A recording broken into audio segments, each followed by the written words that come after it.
What's up, fight fans? And we are back at it with another edition here at Round One Sports TV. I am always your host, Edwin, and where do all fights start?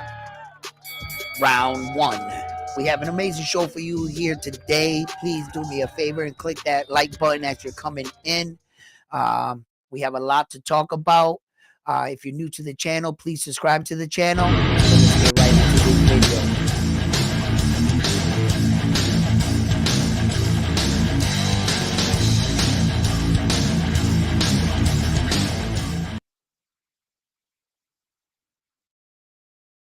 How you guys doing this morning?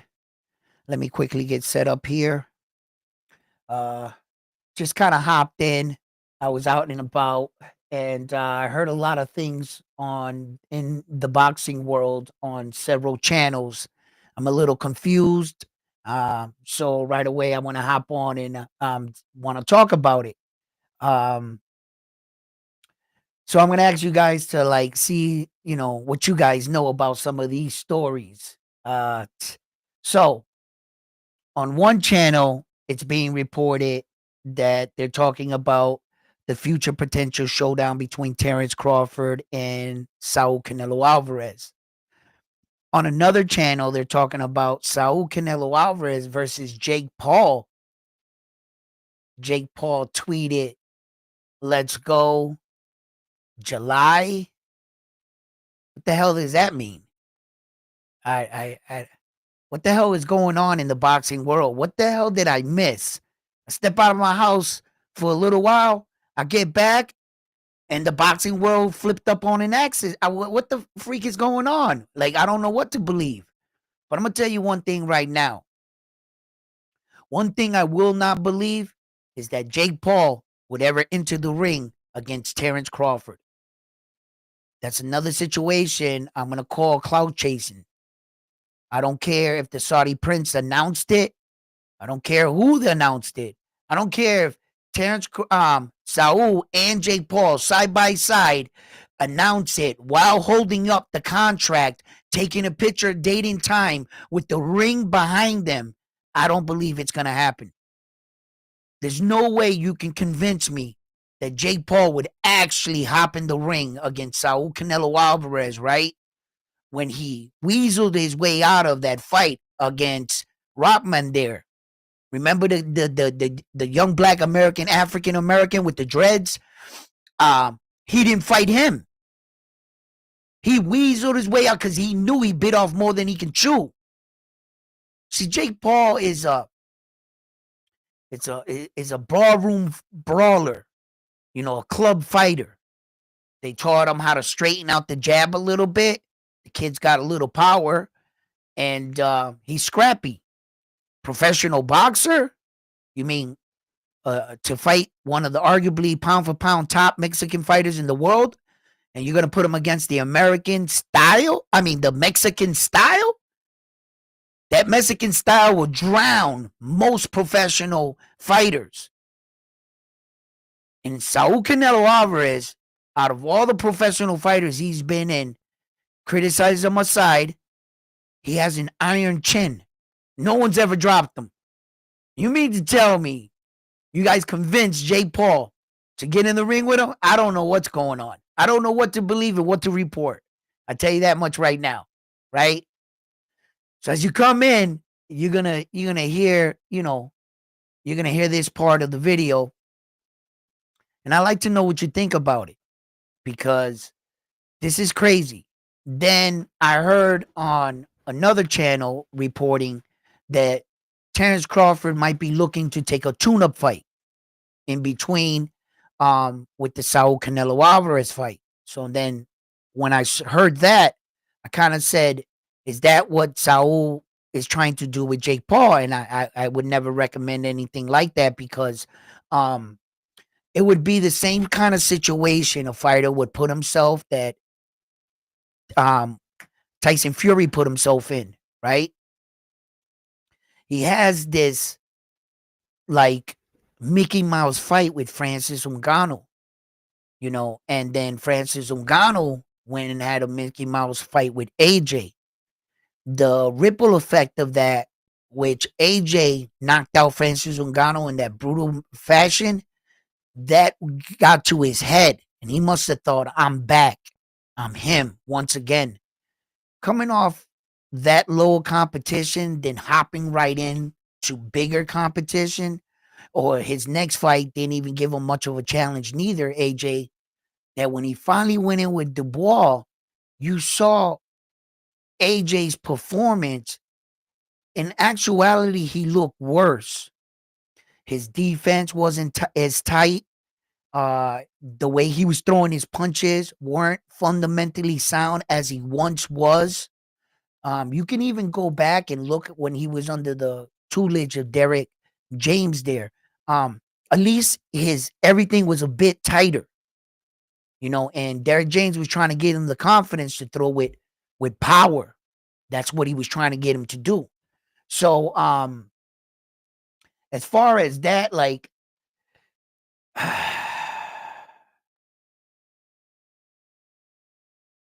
I'm not gonna convince myself that uh the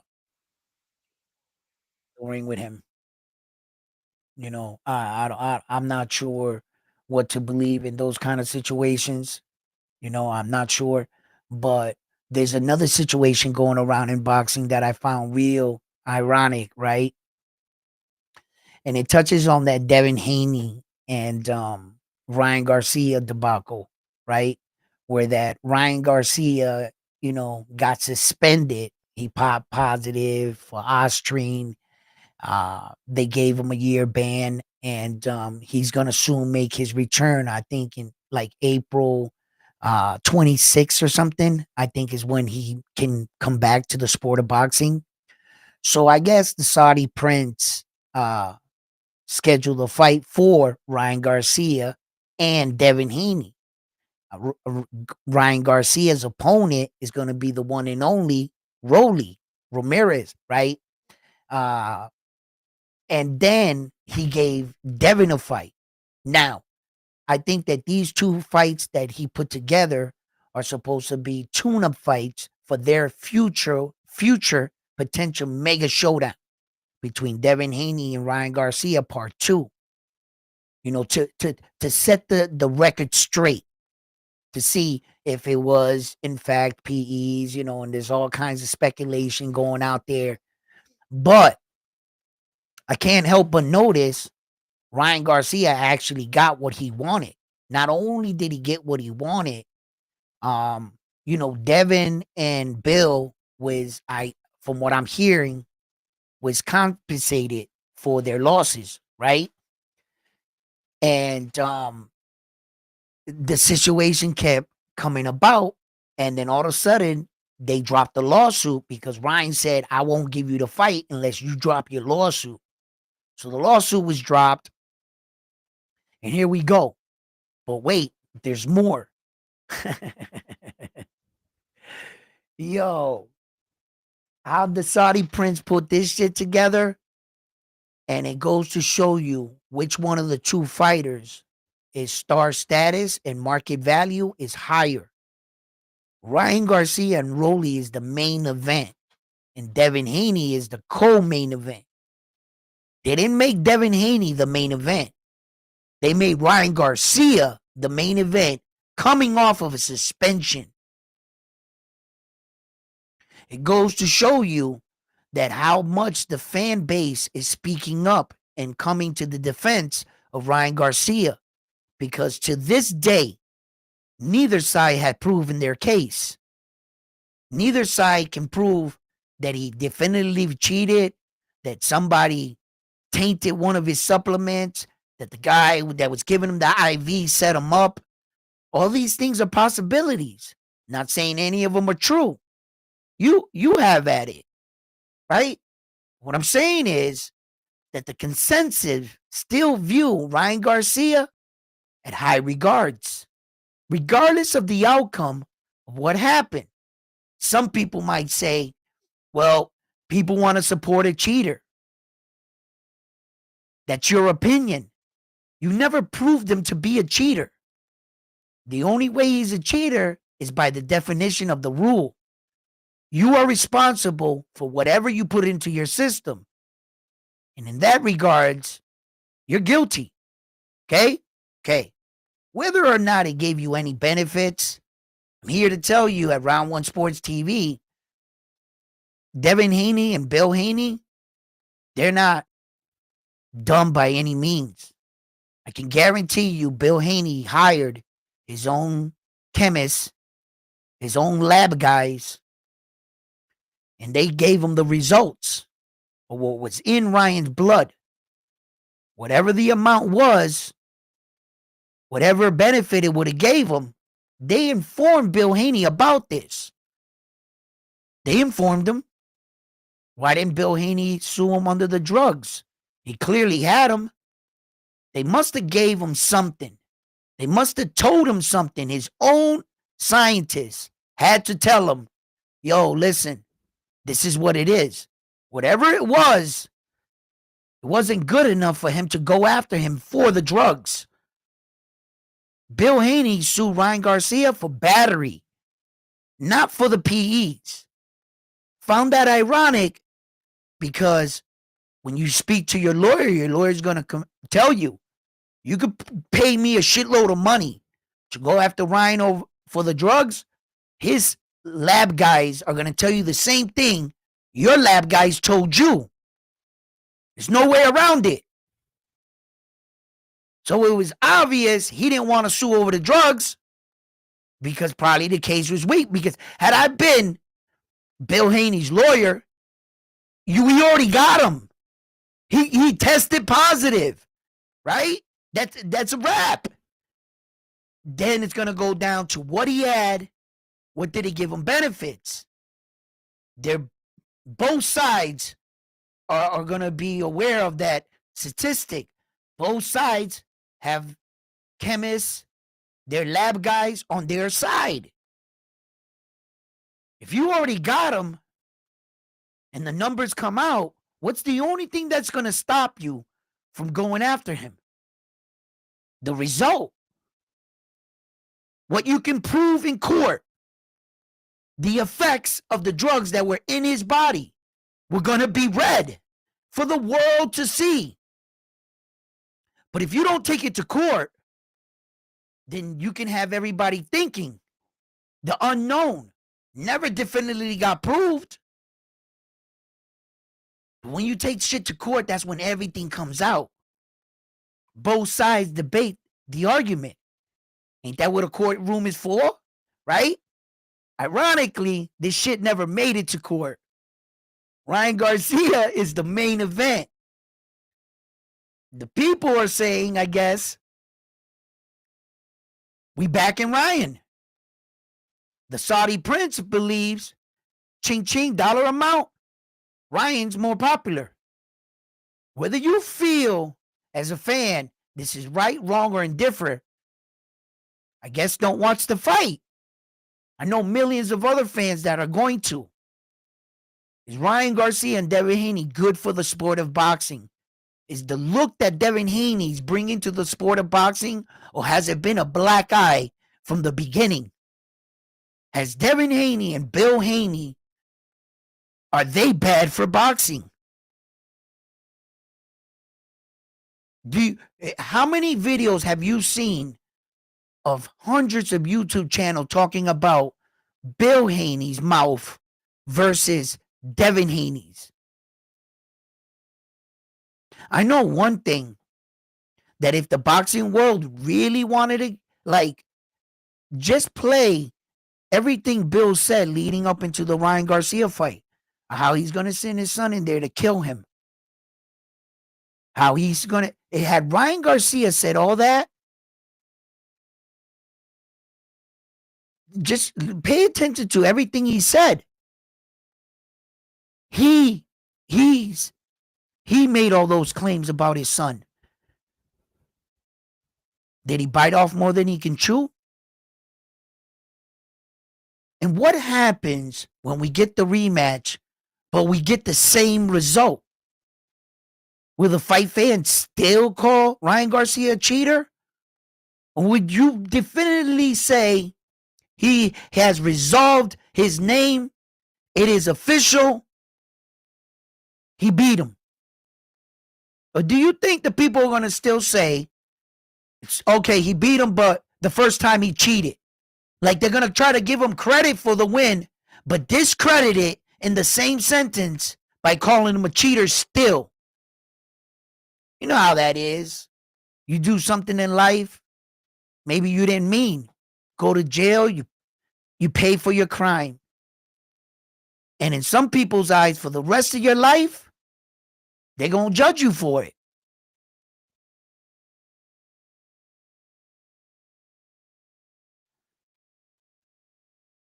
It's like, this is crazy. This is funny, man. For as much as the Haneys came out, everything they did, everything they said, basically backfired in their face. Basically.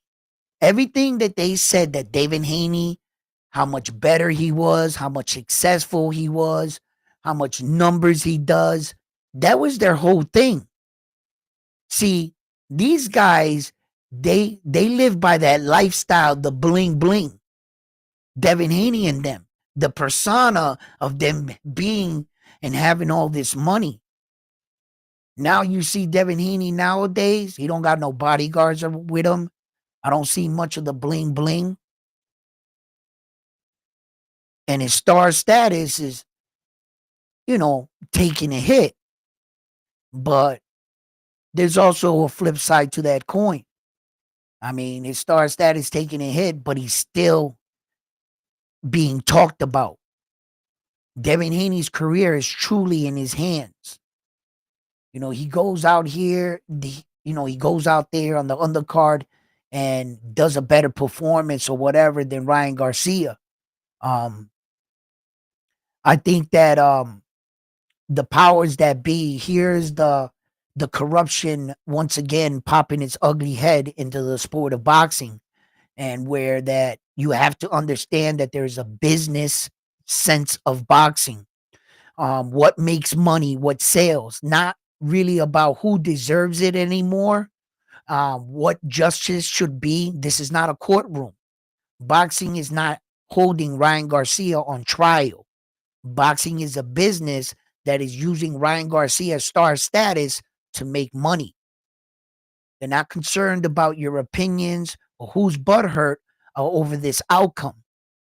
What they're doing is trying to put on an event for that boxing fans can come out and watch and enjoy. That's what they're doing. Most of the boxing world wants to take this personal, and they think that the boxing gods should do and act like they feel. That's not so. Business over feelings. Ryan Garcia sells, and that's business. Your feelings, we could talk about your feelings, but as business, it makes dollars and cents. Everything that Devin Haney and his dad did, it just goes to show you, when you have a message of religion preaching hate, envy towards other people, that's karma. How could you be a Muslim sending your son in there to commit murder? How could you say you're this, that? Some Muslim says he was shown a lesson because he was eating during Ramadan, and that he did it more than one occasion. When Lomachenko set up the fight during Ramadan to drain him out. I've heard some people say that. Oh, well, Devin shouldn't have did this. Now, I'm not much into religion, so I'm not bringing religion into this, right? But how could you, have this persona of being this religious person and coming up, and you're not, it would have been different had he come out and said, I'm just going to kick your ass. Regular boxing shit talking. I'm gonna fuck you up. I'm gonna kick your ass. I'm gonna punch you with this. I'm gonna knock you out. That's not what he said. He said he's sending his son in there to commit murder, to kill him. That's what he said. He said a whole bunch of other stuff. I'm just pointing out the one, and I'm trying to leave it right there because if you want, we could open up a can of worms. Because my man Bill said a lot. A lot. But yet, I'm preaching that love. You know what I'm saying? We loving people. We're Muslims. We're this. We're that. Bro, like, so everything Devin Haney and Bill Haney said from those moments on bit him in the ass, man. It truly did. And now, crazy enough, he's fighting on the undercard of Ryan Garcia. He ain't no main event. You don't got to worry about him being the A side right now. You know, all those arguments you guys got on so many channels. Devin Haney's the A side. Devin Haney's popularity gets money. Devin Haney this. All those months that you guys just wasted arguing. Where did Devin Haney actually end up? For all your arguments, for all this, where is he? Where did he end up? Is he that A side? Huh? You want to argue the A side now on the undercard? Go ahead. Right? Y'all lost, man. You lost to Ryan Garcia. And the boxing gods are showing you. He take it, yo. If Devin was like, yo, suspect, the win is suspect because I would have kept it, yo, you pop dirty no matter what, because it is what it is, right? But I'll take that. I'll take that. But I'm gonna prove to the world we're gonna run it back. We're gonna get these tests done. I'm gonna beat you. That's all he had to do. Kept it pushing. Bro, that win was suspect, bro. Ryan, it doesn't matter, Ryan. You pop dirty, bro. Right? Okay, I'm gonna give you the win. I'm gonna get it expunged. They took the O out. I feel like that's justice, right? Right? You pop dirty, motherfucker. So I ain't taking the loss. We even, right? Good. I'll see you at a later date, bro. We gonna run this back, bro. Yeah, I fucked up. He caught me with the left check hook. It happens. I got touched up in a fight. I got caught. Fine, Devin Haney, right? But I'm gonna fuck you up, Ryan. We gonna run it back, and I'm gonna show you. Yo, I underestimated you, Ryan. Yo, I thought you was going crazy. You got me, bro. I fell for your antics. Shame on me, Devin. But people, I promise you, I ain't gonna let this happen again. It's all he had to do. That's all Devin had to do. Yo, Ryan, yo, listen. Good shit. You caught me, man. Yo, I thought you was going crazy. I seen you coming in on a horse. They was carrying you. You was drinking a beer on stage. Yo, you got me. You got me. Fuck you when you win because you pop dirty, but I don't got a loss. So that wipes that clean. As far as the fight, okay, I slept on you. We fought before. You won 3, I won 3, right? Right? Okay. So you've gotten victories on me. Next time we fight, I'm gonna take you more serious. So all Devin had to do, bro. Say admit the wrong by admitting the wrong. Meaning you were wrong, Ryan, because you popped dirty. So I'm taking my O back. We even. As far as the fight, you fucking got me, bro. It's okay. It's okay, though. It's okay. I slept on you, bro. Admit it. Devin, you underestimated him. Devin, you thought he was falling apart. Devin, you thought you were the most skilled, superior fighter. Devin, bro, you thought all this shit, man. You fell for it, bro. You fell for it. You laid up in the money, in bed with your girl, doing the most. You knew his game plan, the left check hook, and you got caught. Fuck, man, it happens, bro. Shit happens, my man. Shit, fuck. What you think? I never lost to a fight to a dude that I was just like, this dude's a bit. Oh, you know what I'm saying? I underestimated you. That's what that's called, man. It doesn't mean that technically Ryan's a better fighter. I think Devin Haney's the better fighter, right? But wow. Wow. You know, and look, in life, right? You do shit,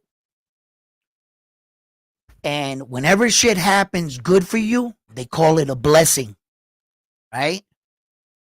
Whenever they say that you abuse something and something bad happens to you, they say you got cursed, right?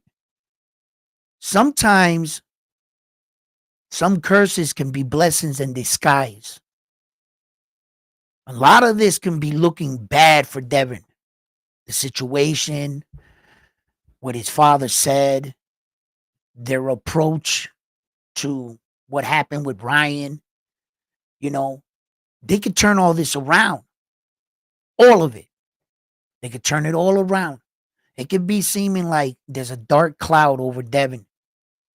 But he can lift that dark cloud and he can get back to them sunny days. He's got to remember when he gets there what he did wrong to go down. Humble yourself in the sense of honoring warriors. Pay attention to your career. You fell asleep behind the wheel paying attention to Ryan's antics. Had you been more focused on you, you would have never allowed Ryan Garcia to enter. And that's the truth. Devin Haney can turn all this around. Everything can seem bad right now. It can. I've been there in life. Where you think that, when you're like young and shit, I don't want to be with anybody else. I want to be with her. She's the only girl for me. And like, you think like life, you know what I'm saying? Is like over with or something. Like she's the only. Then you grow up. You realize those are just moments in life. Memories, experience, whether bad or good. And you move on. Right now, it could seem like really bad for Dev, right? But he can move on from this. He knocks out. Let's say he knocks out Ryan Garcia. Like straight, like, right? The world would lose their mind. Devin be back up on the shoulders, right? There won't be no crown being put on Ryan, right? He would silence all the doubters. And now it's on to championship fights, which ironically, in this Ryan Garcia fight, right? These WBA motherfuckers, right? They ain't shit, right? Just to throw salt on the wound, they make the fight for Ryan and Rolly for the WBA regular title.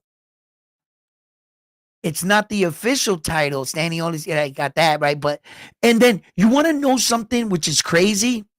This is how crazy some of these boxing sanctioning bodies are. And they let you see that this is really for the money sometimes, right? They capitalize on moments and situations, right? Just like the Monster Benavides and David Morale. That fight was for no belts. But when you saw the whole press conferences leading, what did you see? 2 belts everywhere. That's part of your success. Putting those belts on the table, and the average viewer just tunes in. What do they see? 2 world titles. But in fact, that fight was for no belts. 1 regular and interim belt. Arthur Benavides got all 4 belts in the same weight division. So how the hell were they fighting for belts if he has all four? Who has the real belts? Arthur. So what are those? Interims. Interim title definition, you have a piece of a championship. You are not awarded full championship status. So it's not a championship belt by definition. But what do you see? Right? Okay. WBA went and scheduled the Rolly fight versus Ryan Garcia for the WBA interim. Wait a minute. Hold up. How's that fucking possible? They've never fought in the 147-pound weight division. Neither of them. They've never entered a ranking system. They never fought an opponent at 147. How are they awarded their first fight in 147 to fight for the WBA regular? Rolly's coming off a loss. And Ryan Garcia is technically not coming off of a win. He coming off of a suspension. And off of a suspension, you're awarded a title fight? Might as well do PEs, because when you come off suspension, they're going to give you a title fight.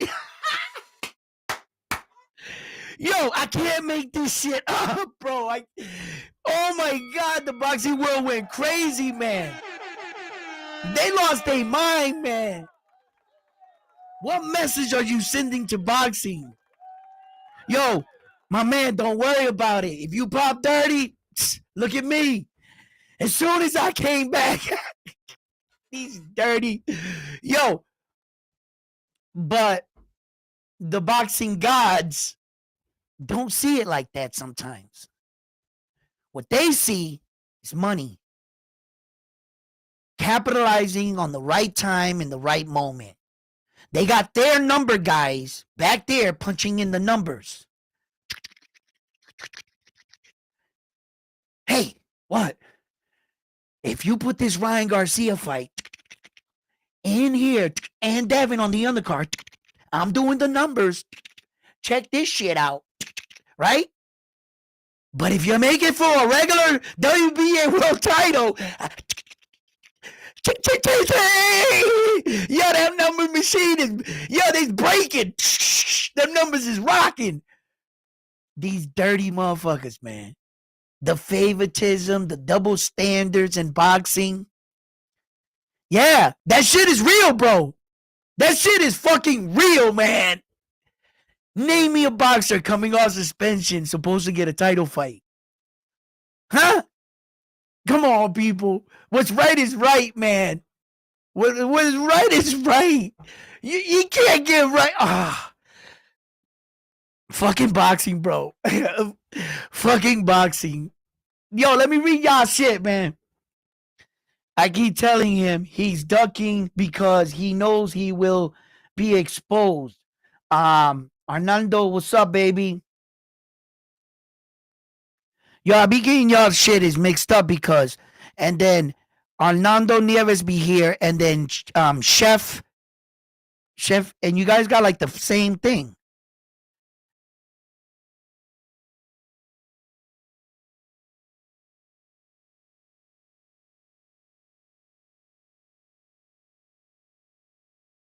Send this dude the link. Who wants the link? Here's the link right here. Who wants the link? The link's coming up right now. That shit's coming up right now. Here you go. Anybody want to join? There it is. I haven't been reading the chat things. I don't need to. Just come up and let me know what your bail is, Holmes. Hop up.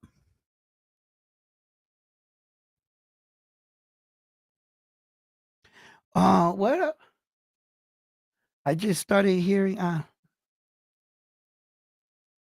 Ryan was a P cheat, doesn't count. I think. Watch how I expose him. Who expose who? Doug taking what? Tell him send the link. Well, it's right there, buddy. It's right there. Just gonna go and pin that up right there. Yeah, let's make sure that that link is nice and let's make sure that that link is nice and available there. I don't think you can miss it. I don't know. Maybe I'll drop it another time.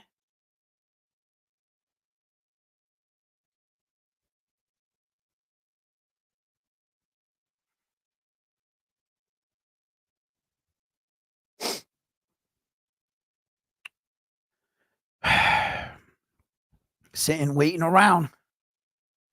Well, I don't know. Maybe if this guy gets the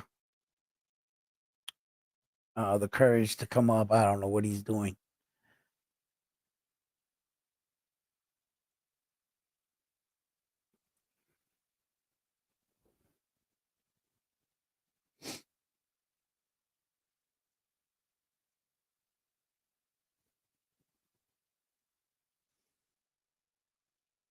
Anyway, I got to continue with my show.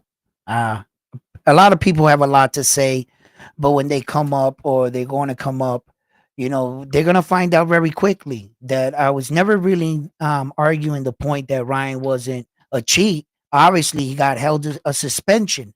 They gave him a year suspension. That's a no brainer. Uh, there's your obvious answer right there. Yeah, they found him guilty and gave him a year. Okay. Devin Haney got his O removed. We've already gotten justice. We're past that. That's like a bitter fan wanting me to admit that Ryan Garcia is a cheater because he took PEs. That was already established. That has been done and over with. Yes, you are responsible for whatever goes into your body. You are labeled a cheater. Okay, what other validation do you need? Stop whining. He got a year suspended, the O was removed. Okay, where's your argument? Where's your argument in just coming out here and saying, want to plead to the world that, no, acknowledge that Ryan Garcia is a cheater. We're past that. We've all acknowledged that. It sounds like you want to get validation and comfort and the world going, oh, he did cheat. What does that do for Devin? Just makes his fans sound weaker. At least argue for your champion in the right way. Devin. Yo, Devin, bro. He cheated. You got your O removed. Come back and bust that ass. We'll see you, Ryan, later on. That's it. Straight up. Stop whining and trying to prove a point that Ryan's such a cheater. Facts over feelings. Those are your feelings. What are the fans backing? I'm not saying it's right or wrong. I'm not saying that I'm on Ryan's side. I'm telling you, I'm speaking what's going on. It's happening right in front of you. You have at it. Don't tune into Ryan Garcia's fight. Simple. Just watch Devin Haney. Simple. If you're so butthurt about the situation, don't show any support for Ryan. You weren't doing that anyway, so he didn't lose or gain anything out of you. But I tell you what Ryan Garcia is going to do with his life. He's going to continue to go forward. And apparently, the boxing gods viewed him as a big attraction. Is that my fault? Is it my fault because I'm repeating what is actually happening? What am I now, the bad guy? Now I hate Devin Haney now, all of a sudden. I didn't do this to Devin Haney. Devin Haney did this to Devin Haney. I didn't do this to Ryan Garcia. Ryan Garcia did this to Ryan Garcia. And where they're at in this situation, whether you agree or disagree, is it going to affect the situation? Hell no. Your feelings or what you think about Devin Haney and Ryan mean nothing to their actual careers. It's going to go off without a hitch. They're the ones in those rooms making business moves. They're the ones responsible for their career. You're just sitting at home looking at me in your feelings about the whole thing. What you want me to call Ryan Garcia a cheater? He's a cheater. Did that make you feel good? By me calling him a cheater, by you calling him a cheater, is that going to stop him fighting Rolly on the main event? Do you think you could change the narrative? Make Devin the main event? Huh? By getting on and saying, Ryan's a cheater. I don't think they give a fuck. They never actually proved that. You got to remember, right? I try to tell you guys, they should have stopped it right there. Not let Ryan plead guilty. When Ryan Garcia pleaded guilty for not turning in 2 supplements, he went down in history as the first boxer in history to be found guilty for that rule that's been in place for years. Ryan Garcia is going down in the boxing book of history as the first fighter to be found guilty for that rule. When they let him, I try to tell you, I got receipts, bro. Go back and watch my videos. I told y'all, Ryan Garcia's lawyers one smart motherfucker, bro. And y'all should have, Devin Haney and them should have never, had it been that you had him for the PEs. By the rule of the definition, he was guilty. It didn't matter how he got it, if they even proved it. It doesn't matter. You still had a win. And by that definition, you know what they took? Removed the O off of Devin. They shook hands on it. Parted ways. That was Bill Haney and Devin Haney's decision. That was their business. Yeah, remove the loss off my son. They did. They found Ryan Garcia guilty for the year for not submitting 2 banned substances, not for testing positive for Ostrine.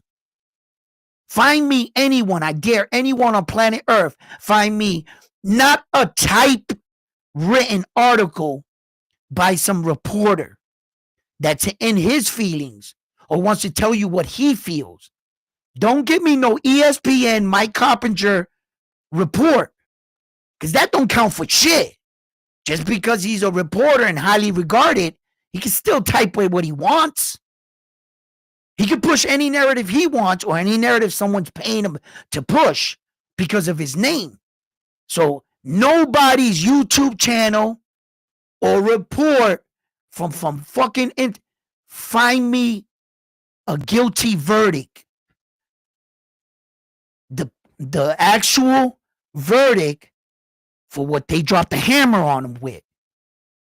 What was the decision he was found guilty for? Facts over feelings, people. Facts over feelings. What's on paper? Not what you heard, not what you believe. And I knew it. I knew it back then. I said, yo, if Ryan Garcia's lawyer gets that off and they say yes, it's done. It's done. And I told y'all back then.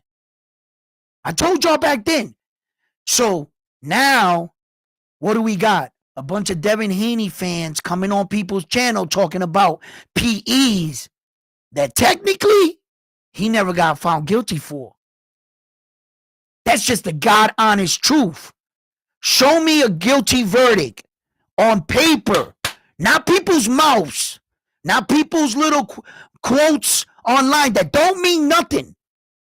Those are all still opinions. That's a reporter reporting a story with no facts. Did he ever report the story and take the legal paper and put it next to his report to point out what he's saying? No, he just wrote it. And anybody could do that. I could write one. You could write one. It doesn't make it true. The true report and what Ryan pleaded guilty to, they put it out there for the world to see. In his suspension, the Boxing Athletic Committee, the New York Boxing Athletic Committee has the final say. Their report is all that matters. What they found him guilty on, what was the verdict? That's it. You can't tell me that they found you guilty for one charge in one charge. You go to jail, you pay your sentence. You come out and the people say you got sentenced for 10 other things. Or they feel like you should have got sentenced for 10 other things. Or the 10 other things you got dismissed and pleaded guilty to one thing. If you get those other 10 charges dropped and you plead guilty to this charge, does it mean you pleaded guilty to those 10? No. People might say you still did those 10 things, but technically, you guys worked out a deal that you dropped those 10. I pleaded guilty to only this. That's all I pleaded guilty to. So fuck what you heard. Yeah, I might have did all that, but we copped the deal. They dropped them charges. I pleaded guilty to this. That's what Ryan did. You can no longer bring up the PEs, man. They dropped them charges, bro, for him to plead guilty to this. So your argument about, oh, Ryan was cheating, Ryan was dirty. Yo, bro, I hear you. Yo, that's actually what happened. Well, my man and his lawyer slithered their way in. Ryan's legal team did a good job, bro. Morally, was he guilty? Yeah. Morally, did he have peas in his system? Yes. Should he be getting all this attention? I'm not sure about that. Should he be getting a title shot? Hell no. Hell no. That's cheating, bro, right there. Ryan's, yo, no. No. Ryan should not be getting a title shot. No. So all these things, but what is facts over feelings? What is going on? What is happening? Who's fighting on whose undercard? I'm not going to live in denial. I'm not going to sit here and be like, yo, this shit ain't right. No, this shit is happening. This shit is actually happening. Like I said, you don't like it? Don't tune in. What do you want me to tell you? Do you think I could change shit? Hey, Saudi Prince, you know what? Round One Sports Dog said, make Devin Haney the main event because that's what should be right. Wait for it. Let me see if he changes it. Hold on. Nope. He didn't listen to me. Yo, I'm not making this personal. Like, don't shoot the messenger. Don't hate me because we're in this situation. Don't be mad at what my reporting is, right? What you mean? I cover boxing. I'm going to report this shit. Help me sort it out. Help me sort this out. Let's make this right, people. How can we make it right? How? The only way we can make it right, you click a like on this video, get this video to shoot out to everybody's ears, and maybe it'll get to the Saudi Prince. I don't know. Let's try that. Right? What else could we do, people? Reality's reality.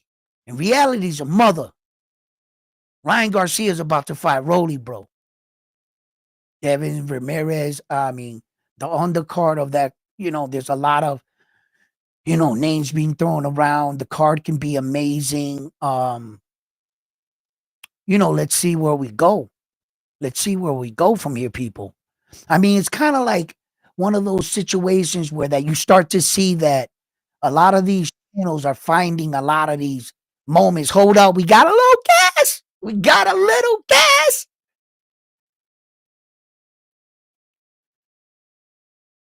No, not Ring Dog again. Are you serious? Not you, little troll. Troll, I swear to God, if you come up here trolling, I'm kicking you. You better have something good to say, all right? You better have something smart to say. As soon as I feel you trolling, you out. Hello? Hello? You there, my man?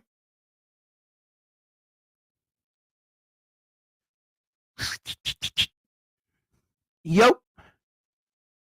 You.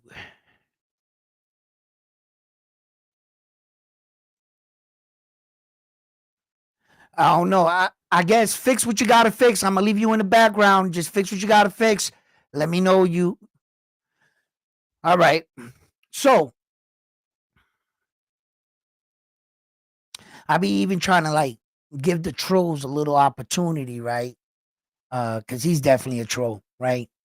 But you know, I I I I I I like to stir shit up every now and then. You know what I'm saying? Myself, and even though I know it's bullshit, what's coming in, I'll let it in and shit because I it's just I'm built like that. You know what I'm saying? I like stirring shit up sometimes. That's a part of me. But I also like to view things rationally. You know, and I like to break things down. I like to view other points. You know, is the Ryan Garcia and what? Ryan Garcia, yeah, and Rolly, his fight is going to happen. And we were talking about that in the situation that Devin Haney finds himself, that he will be fighting on the co-main event to that card. So Devin Haney, Ryan Garcia is going to be the main event, and Devin Haney is going to be the co-main event, which speaks to Ryan Garcia's star status and in the business aspect of it, whether it makes it right or wrong, opinions. And I talk about facts over feelings here, where that the boxing gods still believe that Ryan Garcia is more marketable right now as Devin Haney. And I also talked about it as right now, this could be looking like it's a bad thing for Devin Haney, but he could turn this all around. You know, sometimes you can be in a position in your life that you could feel like the whole world is against you. Sometimes you just want to crawl in a hole, you know. But it takes a man to stand up to his problems. It takes a man to right his wrongs, you know, and it takes a man to um, you know, um, get over these hurdles. No one said life was going to be easy. And Devin Haney right now is in a tough place, but this is a blood sport. You bring the people blood, they'll love you again. Boxing fans have short memories. They only care about what you did in your last fight. Devin, from me to you, this could all seem bad. This could all be like, man, the world's against me. Brother, you're young enough, you're good enough, and you have the skills to turn all this around. Devin, every fighter can improve on their fighting style and get better every day in the gym. I believe you and your dad have been fighting the wrong fight on social media. Allow things to be what they are. You dropped your lawsuit because Devin Haney and Bill Haney are thinking future. We drop this, we win this, it gets us to here. We prove ourselves at this moment. So now the ball's in your court, Devin Haney. What you do from here is only up to you. What if you go in there against Ramirez and you lose? That fucks up the Ryan Garcia money now, doesn't it? Both of you got to do your part. What if Rolly knocks out Garcia? What then? Now we're going to have Devin against Rolly? No. This never started with Rolly. This started with Ryan. We want to see Ryan and Devin, period. So these are two tune-up fights. They're going to put in with both gentlemen to get there. So as far as Bill Haney, strategically, they're planning out Devin Haney's next fights. They feel whatever names they picked and the direction they're willing to go, that Devin Haney's career is going to go up, right? Of course, they're not picking these fights thinking, hey, let's bring your stock back down, right? Okay, then. So, Devin, I mean, arguing PEs doesn't change absolutely nothing. Calling Ryan Garcia a cheater, which we already know, does nothing. Are sitting here arguing, but isn't it a PE that he lost because We're done with that. They already removed Devin's O and they already suspended Ryan. Anybody that's still talking about the PE things are people that can't move forward in life. That's behind us. He's about to come off suspension. You better look in front of you. And what's going on now? The deals that were made in these rooms, guess what? The lawsuit against Ryan, that shit got dropped. So whatever you feel about Ryan, there's no lawsuit no more. There ain't gonna be nothing else done about that. That's over with. Your point or opinion, or trying to get your message out to anybody that will hear you, basically falling on deaf ears. We don't care. No one does anymore. I'm preparing to look to the Arthur fight with Demetrius Bivol. I love that David the Monster and David Metavides went toe to toe. I would like to see that fight again. And I'm also looking towards the future. Riyadh season, September, whatever. We're starting to look that way. Even rumors that Jake Paul and Saul would fight. And I told you guys I don't believe that shit for a second. I don't believe that shit. So in these type situations, you know, there's a lot of situations where that like, okay, check it out, right? Naoya Inoue, right? And MJ. There's another situation that, you know, although entertaining, not believable, right? I'm not sure if there's collectively 100 people on planet Earth that really believe Naoya Inoue is ducking MJ. And the reason why I can say that with such confidence, because if you was to ask them, who do you got in the fight? Not one of them would say MJ. Not one of them. This whole debacle, whether or not, you know, Ed Hearns is doing a great promotional job. Great. He got his fighter's name irrelevant. He got some fight fans thinking that it was actually possible that this highly decorated champion, 2-division, all 4-belt guy was actually avoiding a loser. A person that's already lost, wasn't good enough to keep his belts, and ducked the majority of the smoke in his weight division. He was highly criticized for ducking Stephen Kubo, Fulton, fighters like Brandon Figueroa, all those guys. A well-known duck, a guy that wasn't good enough to keep his belts, and a guy that lost.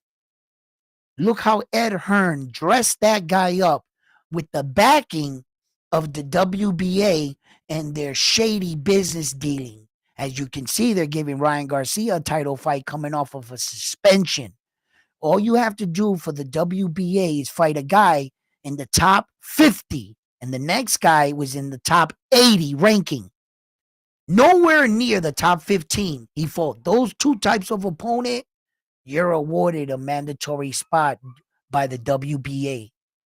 Look how shady their organization has been of late and how desperate they are to get their belt in the ring in some of these big fights with big names.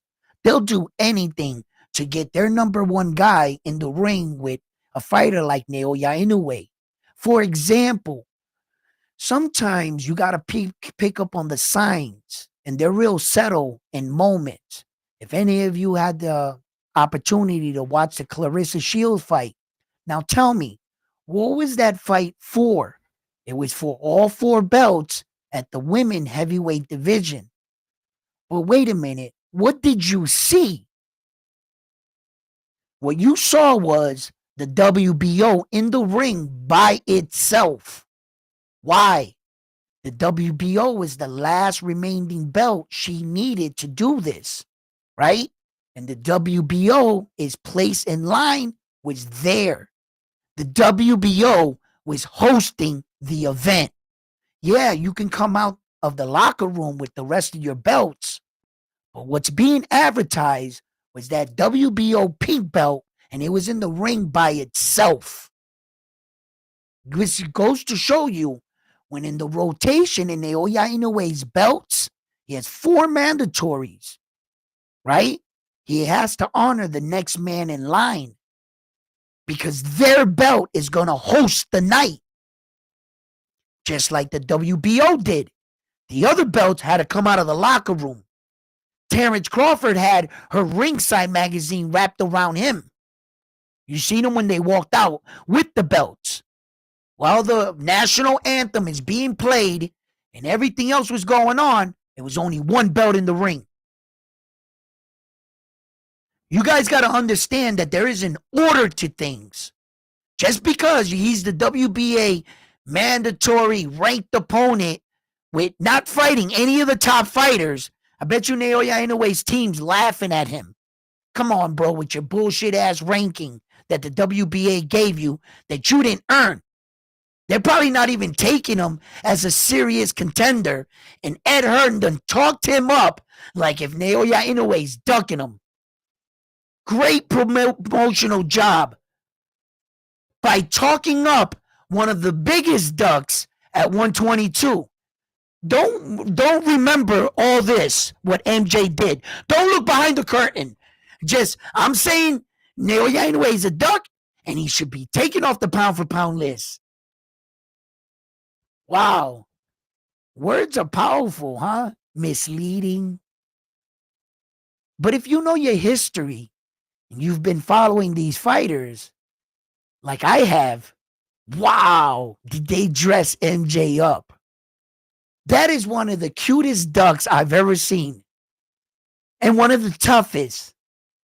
He's got high heels on, a dress, a wig. He's got the makeup on. And he's like, Naoya Inoue, you're ducking me. Yo, I can't make this shit up. Brother, you didn't want to fight no one. No one. And the one challenge you took, you lost. Then he beat the brakes off that man. Naoya Inoue rocked Marlon Tapales. I mean, the Marlon Tapales and MJ fight was close. It was a close back and forth little thing. I felt like, MJ was a little flat in the first half of the fight. Marlon Tapales was clearly dominating the first half of that fight. And then MJ came out strong at the end of the fight. Yeah, he did. So, I mean, if it would have went either way, I wouldn't have mattered. It's not like Marlon Tapales put the kind of ass whooping on MJ that Naoya Inoue put on him. It wasn't like that. So respectfully, MJ is a worthy opponent. I wouldn't say call him a threat. No, I would say that everything that MJ does, Naoya Inoue does better and probably at a higher level. There isn't one thing that MJ brings to the table that Naoya Inoue doesn't bring better. In everything, the jab, the footwork, the power, everything. There are nothing on MJ's side that leads me to believe that, wait a minute, I can see why the Japanese superstar is avoiding him. His style, there's nothing.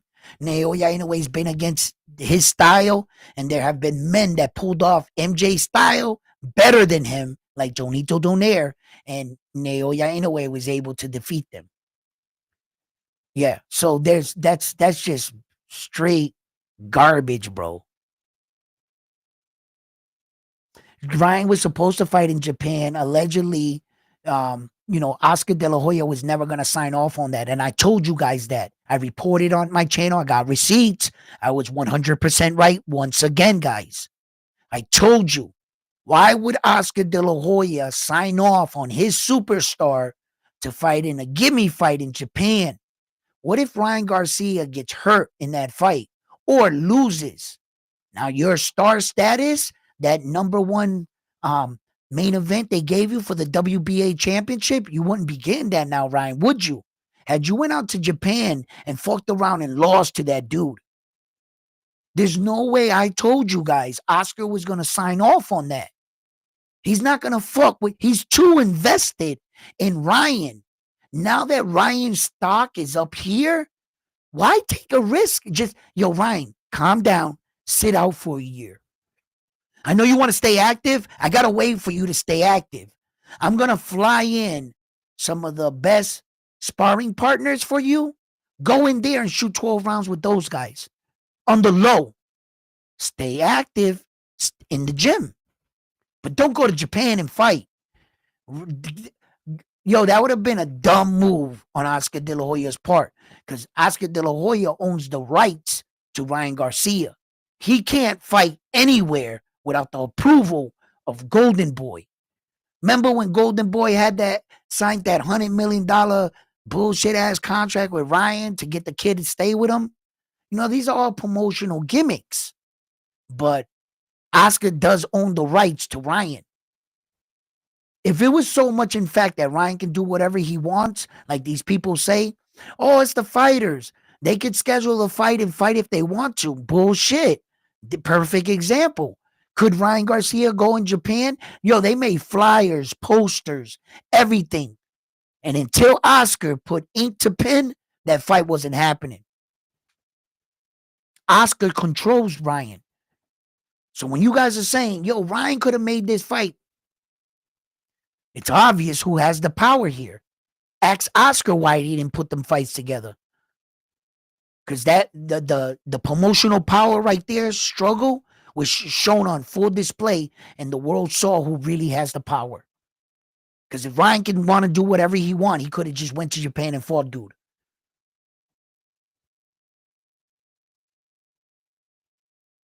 He owns his soul, baby. That's when you sign that shit. You can't do nothing without him. Yeah. Ryan knew what he was getting into, and you know, Tank Davis signed that fucked up contract with Floyd. Then LLB came out and said his lawyer, if he was my client, I would have never let him sign to some shit like that. Fighters sign fucked up contracts, bro. You know, these promoters, and they're sharks. They don't got no love. The only thing they love is a percentage. What percentage are they getting, and how much are they getting too? You could see the argument on stage with David the Monster Benavidez and David Morale's promoter. When David Benavidez exposed and said, you're getting more money than him, and he's actually fighting. And he called him a crook, and that hit a nerve. And he revealed something probably David Morale had no idea. Remember when Floyd Mayweather was fighting the Ghost, right? And they were in the locker room, and Leonard Ellerbe and the Ghost and Robert Garcia started going back and forth. And he was like, they were talking about the money, and Leonard Ellerbe looked the Ghost right in the fight. Robert Guerrero, he looked him right in the face, and he said, motherfucker, I'm making more money than you right now, and you're fighting. And yo, he shut up. He shut up. He said, I'm not even in the fight. I'm a slash consulting promoter lawyer dude. And for you being in the ring tonight, my cut is bigger than yours.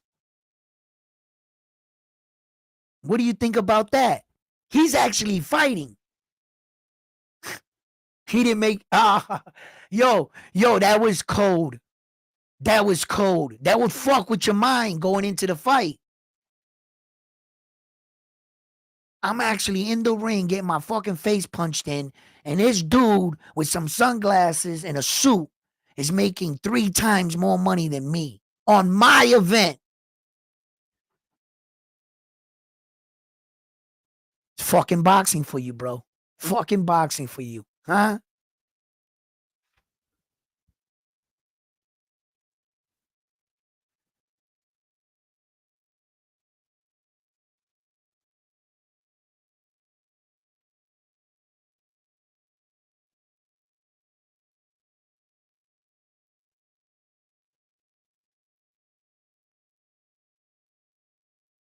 Yeah, what's up, Frontline? What's up, chat family? How you guys doing? You know, as we uncover all these situations in boxing and we watch it unfold and shit, right? Speaking of like Clarissa Shields and a lot of these other fighters, what do you guys think about this fucking snack shit, bro? This is starting to be a problem, bro. This is a problem. Yeah, it is, man.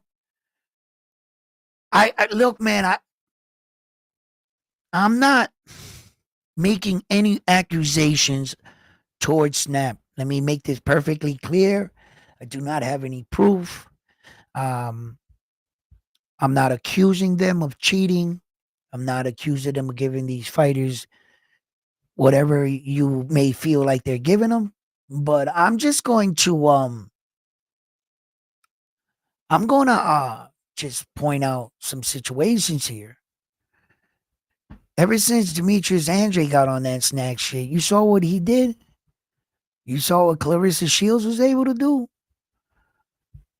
The majority of these dudes on snack, man, did you see what Terrence Crawford did to Errol Spence Jr.? He didn't even look like he was taking a breath. He didn't even look like he broke a sweat.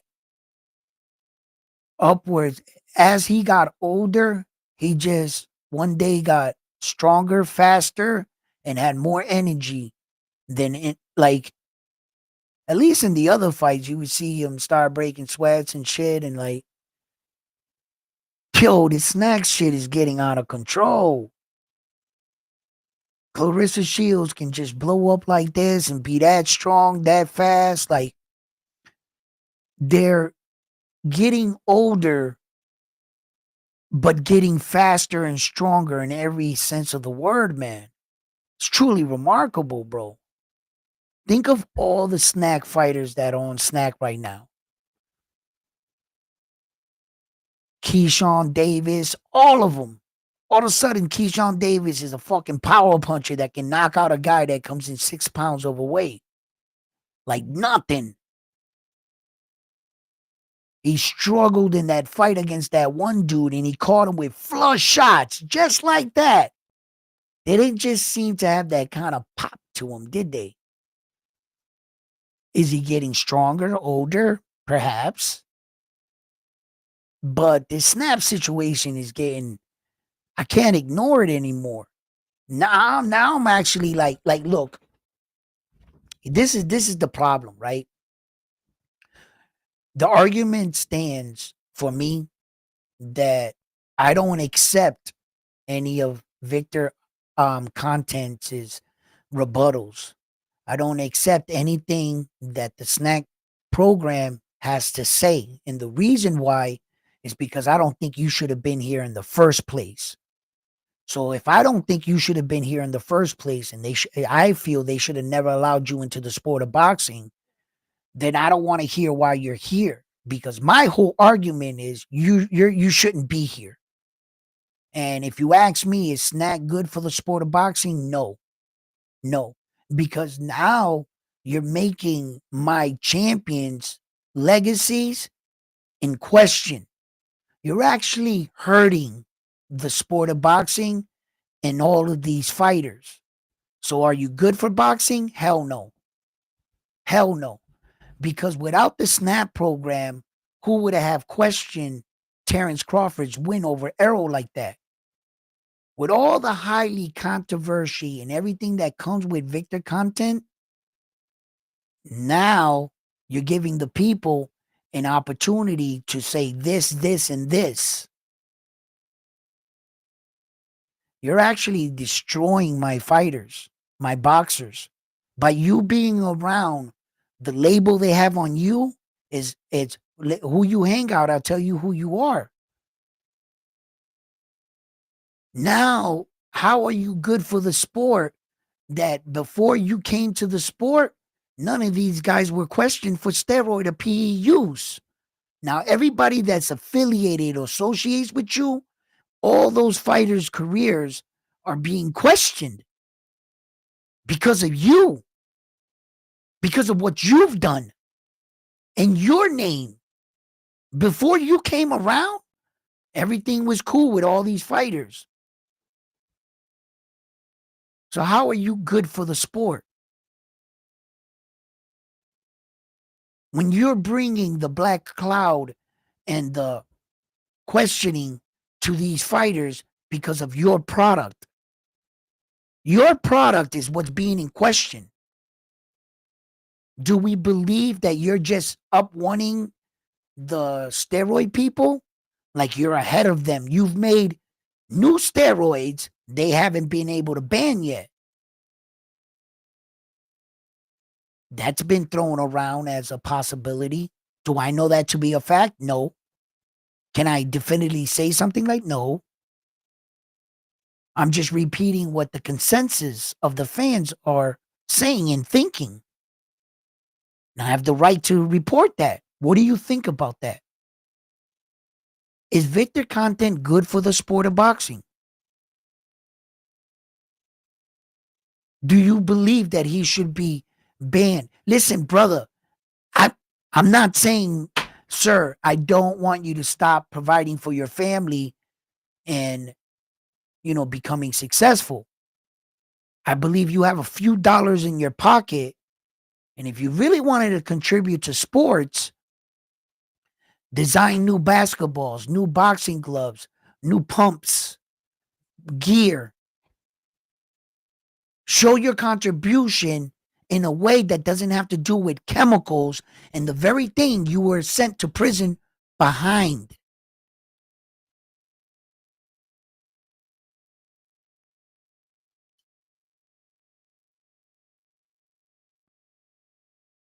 It's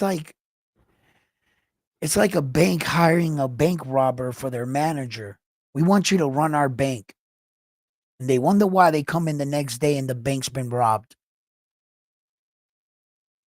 Oh shit, the bank's been robbed. Who do you think did it? Let's ask our new hired manager.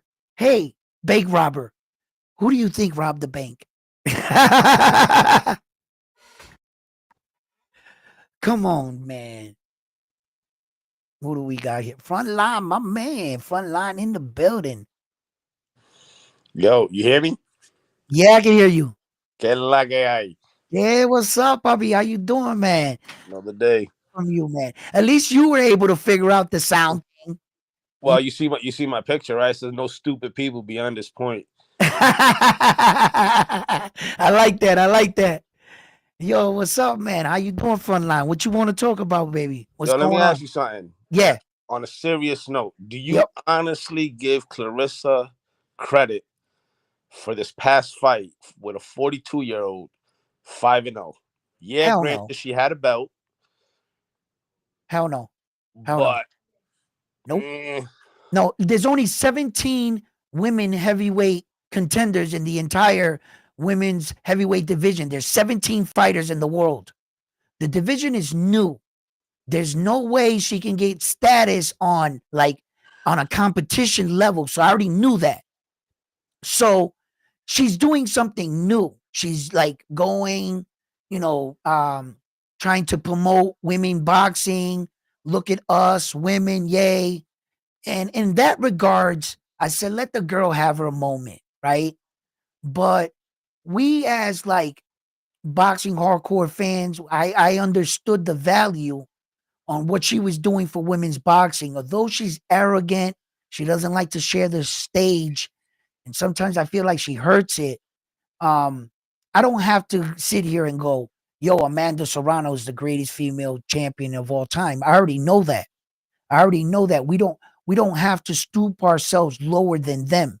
I don't gotta keep yelling it. I can be the type of fan where I could say, I'll let Amanda's body of work speak for itself. We don't always gotta like say, Clarissa Shields, your compliment sucked. No. I said to myself, you know what? Let her have her moment. Let her have her moment for female boxing. Let her have her moment. You know, um, 7 divisions is 7 divisions. If we break down the competition, we know what it is. We know what it is. yeah. Um, there's no woman quite doing it like Amanda, bro. But we gotta show that we're better than them. And we can't like just, like put this down. Now I'm in a real peculiar situation frontline right now, and I'm gonna ask you to do me a favor. Can you like just talk about anything or continue the host because my daughter's bus pulled up. I I got you. miscalculated the time and I gotta go get her. All right. I can't read the chat though. I don't know why, but it is what it is.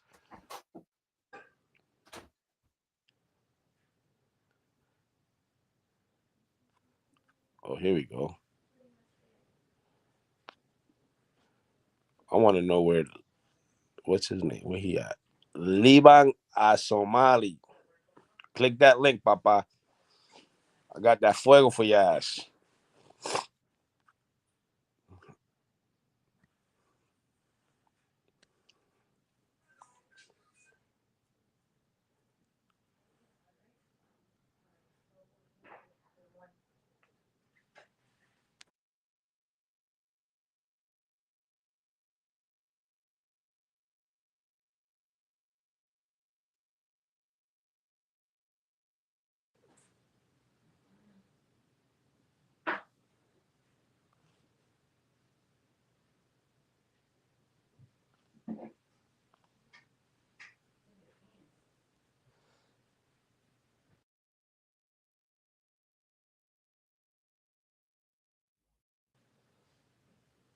Naldo, don't mind me. I'm reading the chat.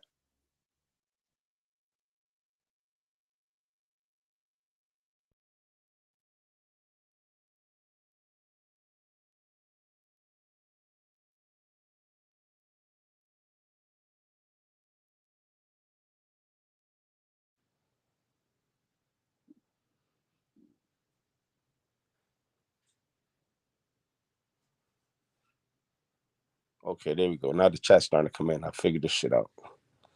Tato.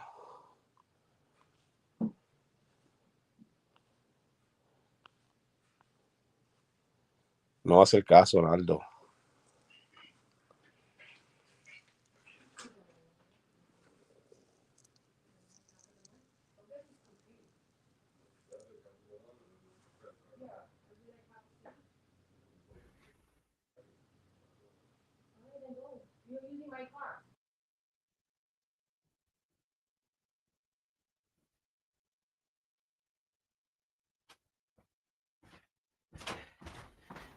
Yo, yo, yo, yo. You out of breath? Yeah, a little bit, man. Yo, we were talking and the horn snapped me right out. I was like, beep. I looked at my security cameras. I saw the bus and I was like, no. But I got my little angel in and she's going to wait for me for a minute. And we'll wrap this up. She's downstairs with her mom and them. Hopefully. Yeah, that's good. All right. So what were we talking about, guys? You talk about Clarissa with the whole. Yeah, and the situation where that was yeah.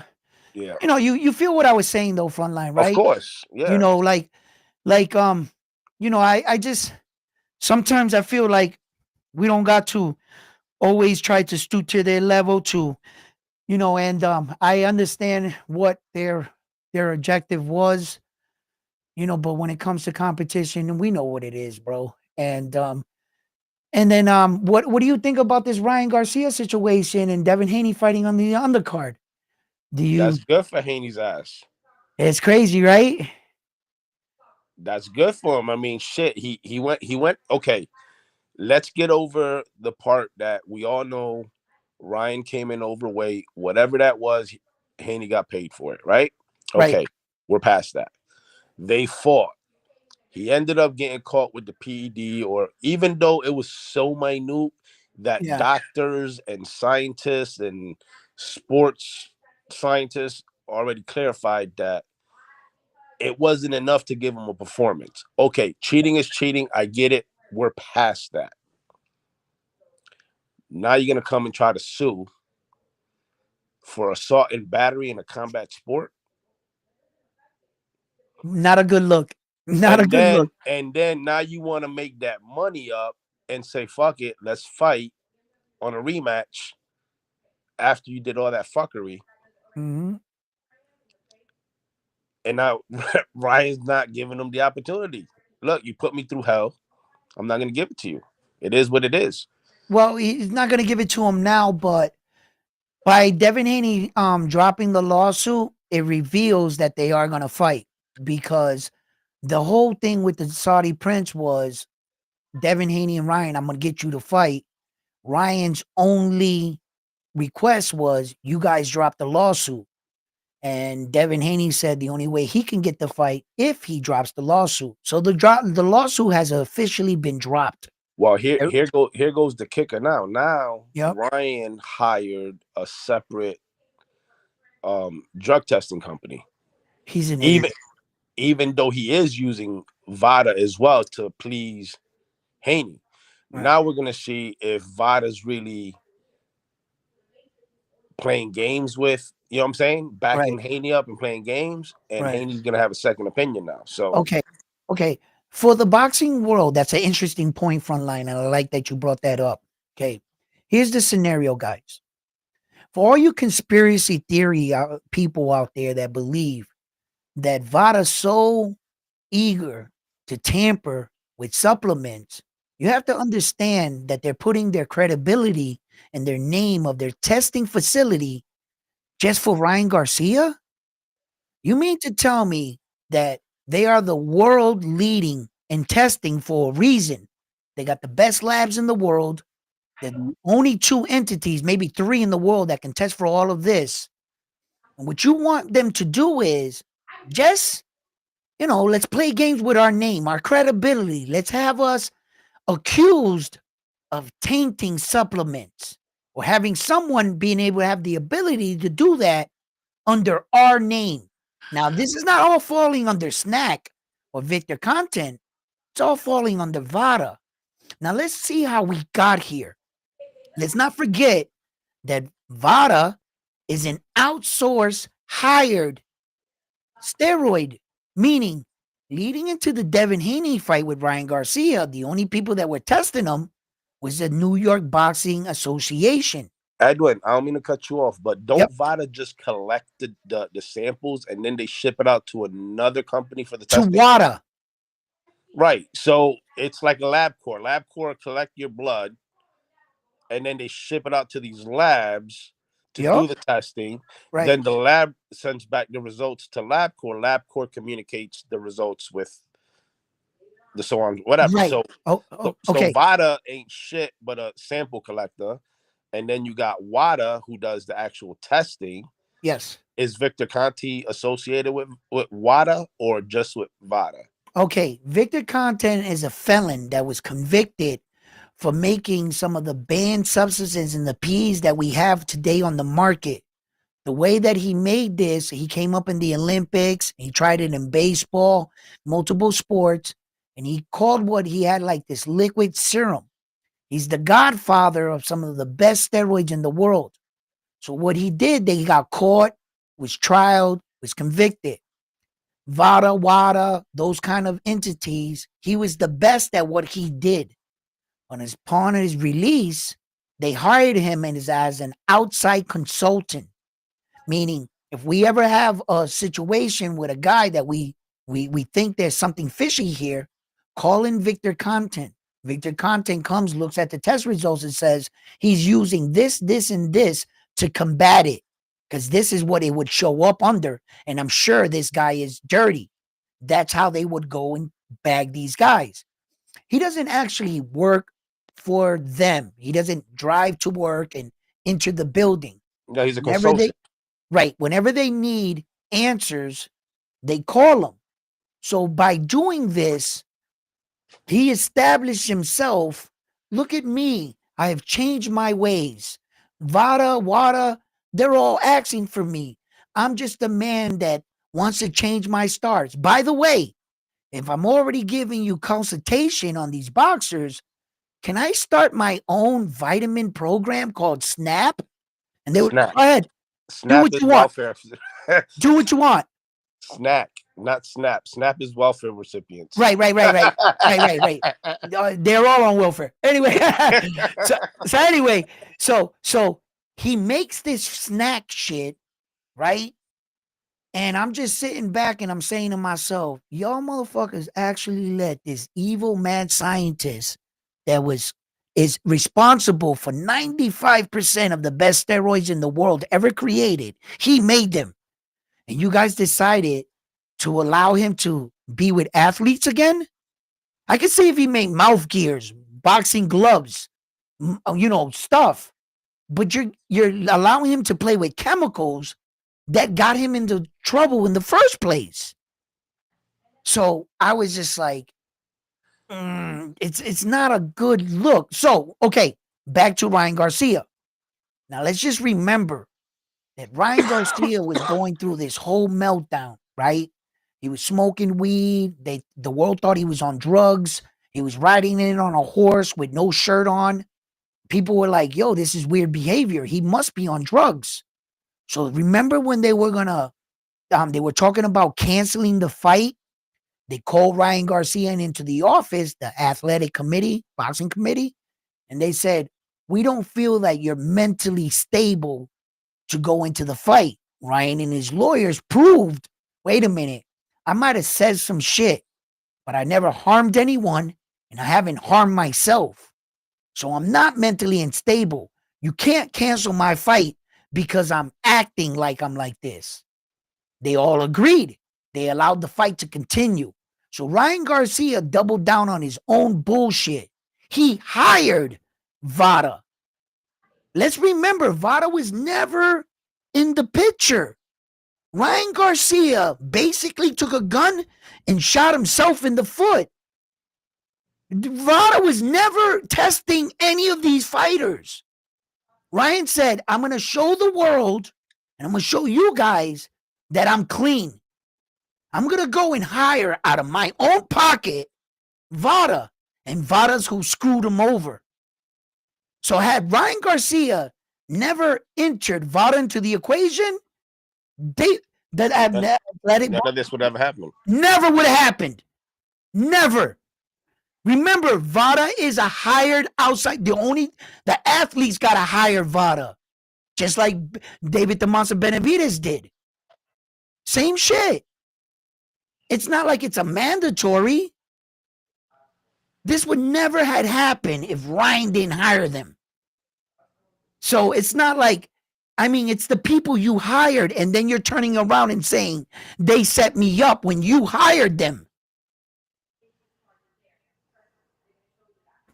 So, and then I went back to the line where, okay, people, by the rule definition, you're responsible for whatever comes in your body, and I'm trying to get past that. Okay, he found guilty. They took Devin Haney's O. I think that wipes both the slate clean.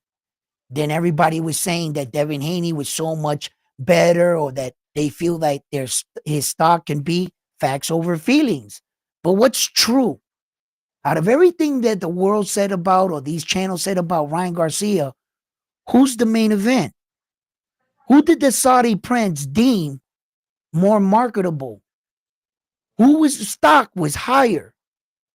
And even if he got, you know what I'm saying? And I was just like sitting back going, wow, Bill and Devin, everything you guys said, all that message, you were actually threatening to murder someone. You were telling the world that your son was going to literally kill Ryan Garcia. But we want you to forget. We want to forget when you were talking tough and you had no mercy for Ryan. Now that shit happened, oh, woe me. Look at us. We're the victims. We did the right thing. It's a different mentality, though. Right. Like playing the victim. Like, nah, bro. Y'all motherfuckers didn't give two shits if Ryan Garcia got hurt in that ring neither. As a matter of fact, that was your pure message of hate. That was the intention. He said it. That was the intention.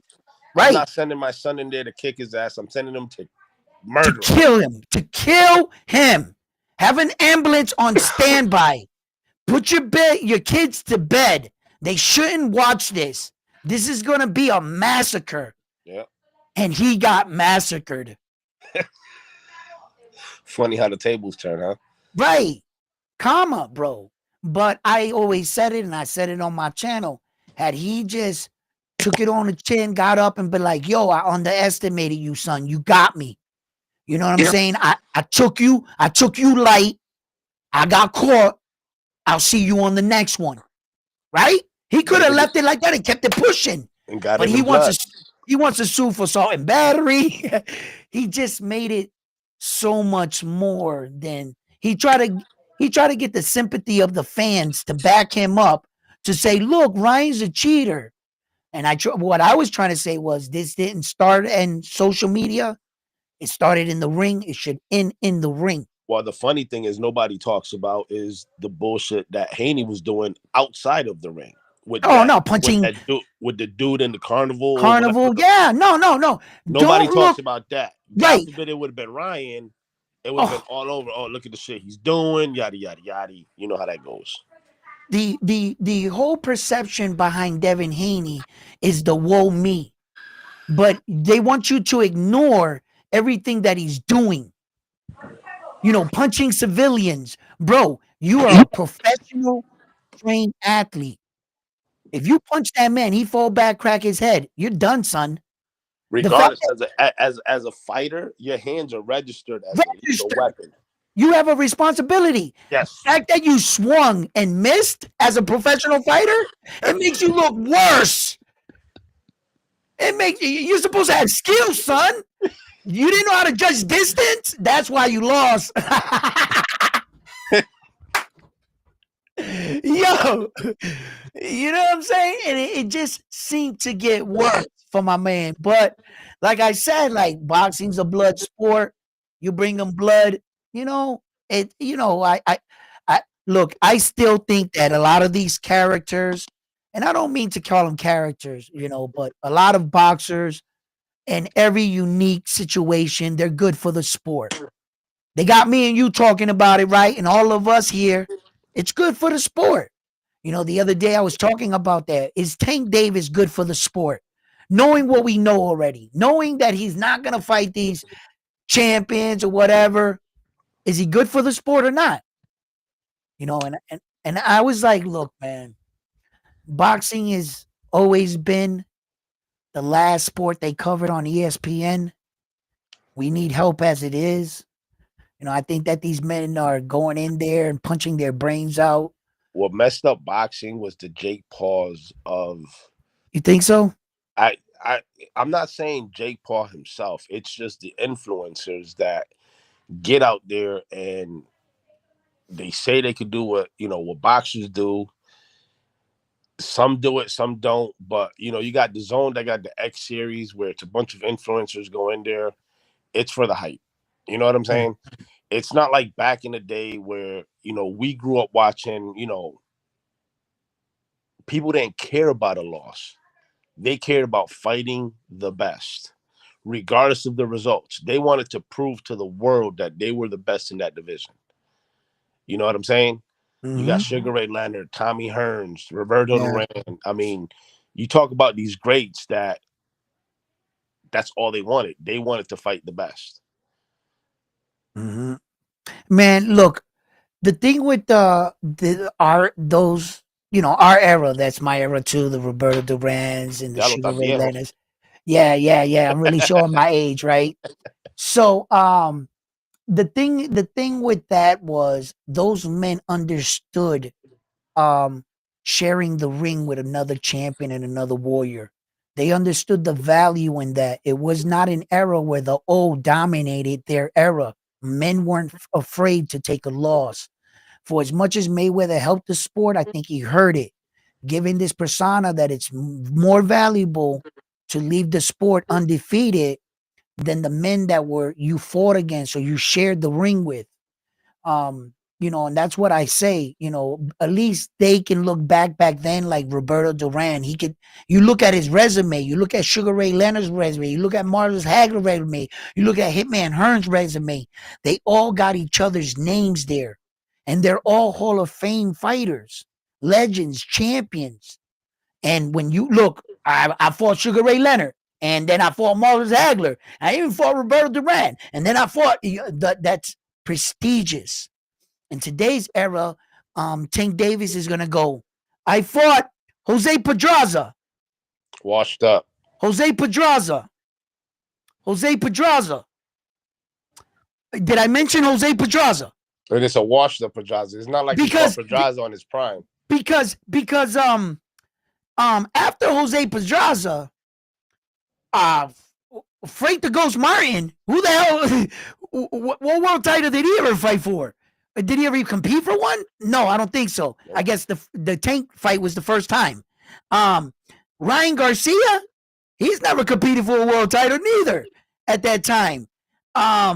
Who else did you, Gamboa? He came up 2 weight divisions. Who else do you got? Leo Santa Cruz. That Leo also Santa Cruz started his career at 115. Yep. Who do you? Mario Barrios, he drained them to 35, not 40. Hold on, frontline. I'm not sure. Did I mention Jose Pedraza? No, I don't think you did. Because that's all I'm gonna keep saying. Because he ain't got no names. That's my whole point. When you look at those legends in his career, they can look back and say, yo, bro, win, lose, or draw, I fought this man. I did this. I did that. When it's look back in your career, fighters like Tank can't do that. I respect Devin for some of his accomplishments, man. You gotta listen. Devin was a kid. He fought Loma at least, and he put all 4 belts on the line. I can't ignore the situation.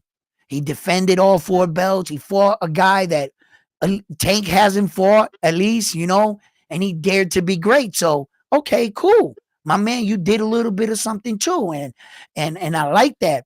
But that's what I'm talking about, man. Like, who the fuck did T.O. fight? I mean, he fought Josh Taylor, yeah. A washed up Josh Taylor. A washed up. Come on, that's what I was just gonna say that. Come on, Josh Taylor lost that fight to Jack Catterall before. He lost that fight over there. We know that. And Sandor Martin.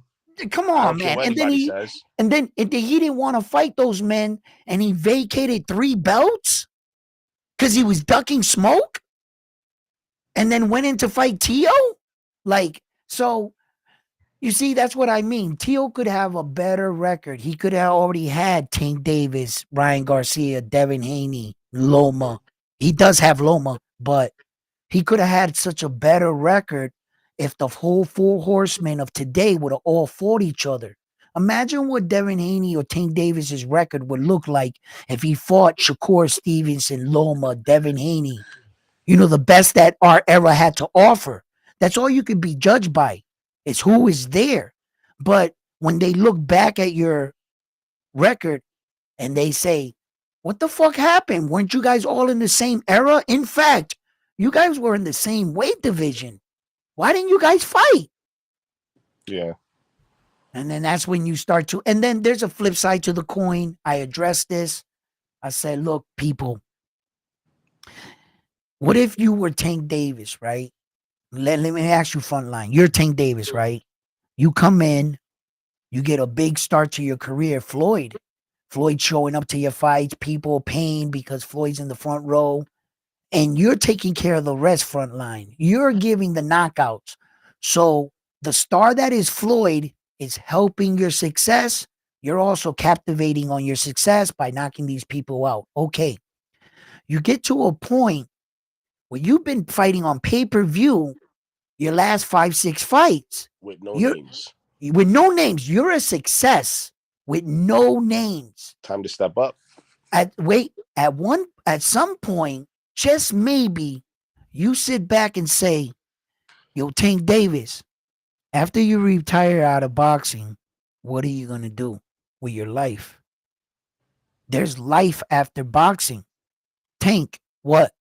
You don't got to take these big fights. Why? Because they're already coming out to see you. You mean to tell me you could take less risks, take less punches to the face, walk out of boxing with all your marbles, healthy? Think about health, Tank. Why? If you look at Mayweather's record, I mean, if you're gonna compare them both, you look at Mayweather. Mayweather fought all the greats after they were washed up. A lot. You know what I'm saying? Yeah, so in theory, like you said before on one of your lives in the past, Money Mayweather is garbage. Pretty Boy was the problem. He's the problem, yeah. Pretty Boy was a problem. It's just like you said about Muhammad Ali. Cassius Clay was the animal. Yep. Muhammad Ali was the public figure. Right. You know what I'm saying? That, So and I feel like that. Yes, I do. you said it before Yeah, in your life. I feel like that, and I'll stand on that.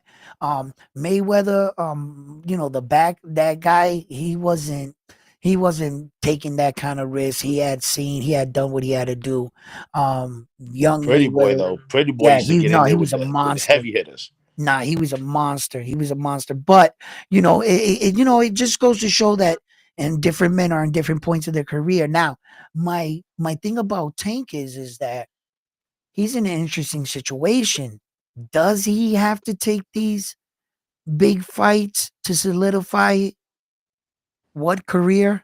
Here's the problem though. As long as people are paying for Yeah. the pay-per-view events because they're a fan of Tank and it doesn't matter who he fights, they're going to justify it one way or another. Mm-hmm. As long as people keep paying for these boring ass fights with nobodies, he's going to keep doing what he's doing. That's If the right. boxing fans sit back and say, you know what? He's fighting Lamont Roach. I'm not saying Lamont Roach is a walkover, but at the weight class that they're bringing him down from 40 to 35. No. They're bringing Lamar Roach up from 30 to 35. Or whatever. Yeah, he's the 130-pound champion right now. He Right. beat, So yeah, he's going up 5 extra pounds. It's a whole right. nother weight class. He's a smaller guy. Correct. So that being said, if the people don't buy these pay-per-views, Team Tank is gonna have to take another approach and figure out a way.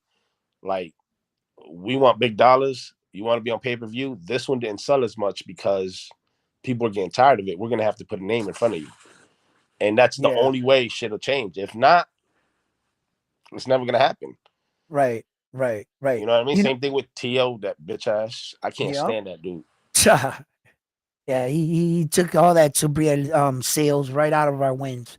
Look, anyway, but interesting point what you were saying. You know, look, we have to hold these fighters accountable. But there are fans that they're not the type of boxing fans that they just, if you ask them, who do you want to see Tank fight? Their initial reaction, I don't care anybody. They're not holding Tank accountable. They don't actually care who he fights. Those are the kind of fans that are buying these pay-per-views. When you ask them, they don't know anybody's name in the division. They're just a fan of Tank. You go, hey, oh, look at all this controversy. I don't care who he fights. I just want to see him in the ring. And I start to hear that a lot of late. And when a fan is no longer holding the fighter accountable for legacy and to prove what he's saying out of his mouth, I'm the baddest dude on the planet. Really? You're the baddest? Well, then why don't you fight him? And the fan is turning around saying, I don't care who he fights. That's where I feel boxing suffers a little. Yeah. Because I think you're right. We should, man, for $100, I don't want to see you fight Lamont Roach. I don't. I want to see you fight Shakur Stevenson, Vasily. I want to see you fight and pretty soon, I'm going to want to say, I want to see you fight Keyshawn. Let Keyshawn win that belt. Edwin, I'm going to hop off. I'm going to jump back in the chat because my wife going bananas right now. So. All right. All right, brother. Listen.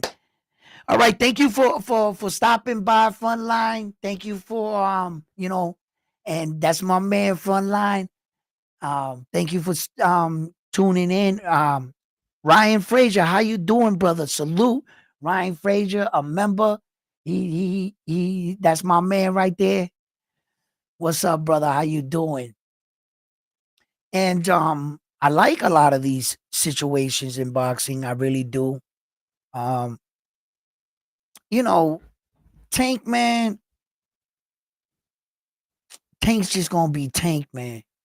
You don't want to know the funny thing about Tank Davis? The one thing I can't say about Tank Davis, at least he doesn't lie. He never lied to us. Tank never told us he was going to go after that legacy or them belts. He never said any of that. Tank never said he was going to promise to do this or to do that. I think Tank Davis is the kind of fighter that ran into different phases in his career. I think that he got popular, and from being a kid that came down from where he came from, I think that there was one point that he felt like these guys had to bend the knee to get a fight with him. At some point, a lot of this publicity, media, fame, ticket sale prices, you sold the biggest gate at the Barclay. I think some of that stuff might have got to his head. And I do think that at some point he played around with a few of these fights. You know, if you said something nasty about Tank, nope, I'm not giving you the fight. Call me a duck, call me what you want, but I'm not putting no money in your pocket. I can see where a fighter doing that. I can see where, you know, the fame and the fortune get into your head and you feeling like the face of boxing. Now it's like your fans and your people are telling you get to pick and choose who you want to fight, Tank. I think he got to a certain point in his career, and now that he actually wants these fights, the fights are not really available. Shakur actually did break his hand. Loma did walk out of negotiation. Tank tried to get Loma. Loma walked away. Shakur breaks his hand. William Cepeda is nowhere to be found. Dennis Barancek, I don't know why he didn't go after him. And Tank offered them I don't know. I don't know. Tank's problems, I don't think are going to be solved by him moving up to 140. And a lot of fighting fans think about a lot of boxing situations, but they don't hold the fighter accountable. Like, you guys think about the fight, but you guys don't think about the morning after. Meaning, if Terrence Crawford goes up there to fight Saul Canelo Alvarez at 168, let's say Terrence Crawford wins the fight. The morning after being, is he prepared to defend all the belts at 168? Because now you're responsible for the division, Terrence Crawford. You have the belts these people want. The responsibility of boxing. Is Tank Davis going to be responsible at 140 and 147? Or are you holding up people's opportunities? Playing with boxing. But people right away think that these situations are going to save these guys' careers. What do you want Tank Davis to go to 140 for? To fight another name? What do you want him to go to 147 for? To fight who? For what belt? And then after he does that, he's going to hop back down on 135? Because he has a belt there. So you want him to go up to 147 and win a belt so that he has to vacate a belt? You already had a belt. What does a 147 jump do for you? Does it put you back in the room with much bigger guys? You fuck around and fight Ryan Garcia at 147, Tank, that's your ass. You're done. Probably be the only time I'll ever take the other guy over Tank in a fight. I would like to see Tank Davis at 5'5" blimp himself up at 147. Shit, he looked like a gerbil at 140. He was like this. 7 more pounds plus the pack on weight at a mean, big as hell Ryan Garcia, not dehydrated. Sign me up. Yeah, Tank, you a bad motherfucker. Yep. Yeah, I hear you. Yep. Mean power. Yep, Tank. Yep. What are the odds on Ryan? Yeah, Tank. Yeah, you're the baddest thing since sliced bread. All my money on Ryan Garcia. Here you go. Let's go. Yup, I heard. Yeah, Tank. Yeah, you beat him before. Yup. Fight him at 147 if you want to. Fight him at 147 if you want to, Tank. Go ahead. Uh-huh. I don't care what anybody says. I fought in boxing rings. I I know how hard that shit is to do. If you think Ryan Garcia can crack at 130, 135, Ryan Garcia's power is going to be that much more heavier at 147. He's just going to be himself. He's going to lift Tank right off his feet with that shot. Small ass Tank. Keep gassing Tank's ass up like he can do all this shit. Put Tank Davis in with Jerron Boots Ennis if you want to at 147. Go ahead. Go ahead. Go ahead. Tank's this, that, fast, skill. What did you say? Tank Davis? Bet? Yeah. Power? No problem. What were the odds on Jerron Boots Ennis? Yeah, Tank. You're amazing, Tank. Yep. You signed that contract? Let me see. It's official. All my money on Jerron Boots Ennis right now. Take it. Take it. Yeah, take it all. Here. Come on. Put it all on Jerron. That's it. There's nothing in this planet Earth that tells me Tank Davis can beat Jerron Boots Ennis. Nothing. Stop having Tank Davis play with boxing people. The fuck do you want him at 147 for? Why do you want him to go with a 140?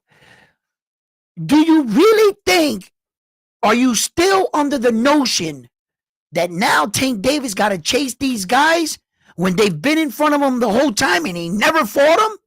What makes you think he's going to go up to 140 to chase the guys that were standing in front of him for years? He never fought them. Get over it.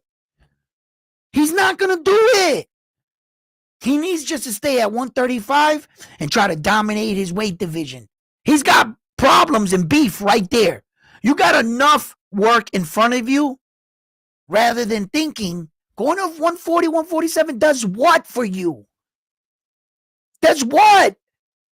You're not going to convince me he's going to move to 147, 140 and fight these guys when for the last 10 years they were standing in front of him and he never fought them. And at a weight division he possibly could have won. Somehow in your head, you think by blowing him up, he's going to give Tank Davis this phenomenal skill and power that all of a sudden he's going to fight these guys. Just stop it, bro. Get over it, man.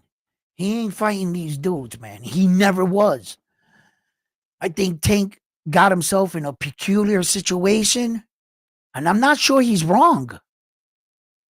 I know that I'm telling you he's not going to fight these guys. But when you start to look at this health-wise, like, there's life after boxing. Some of these guys become vegetable brain dead, bro. Them punches, all of a sudden they're standing in line. They forget why they went to the store. Get in, get out with your health. Get your riches, your money. You didn't have to bash in your head. Floyd looks like he's got it together a little. Tyson looks like he's getting a little older, but for the most parts, nobody really punched Tyson in the face.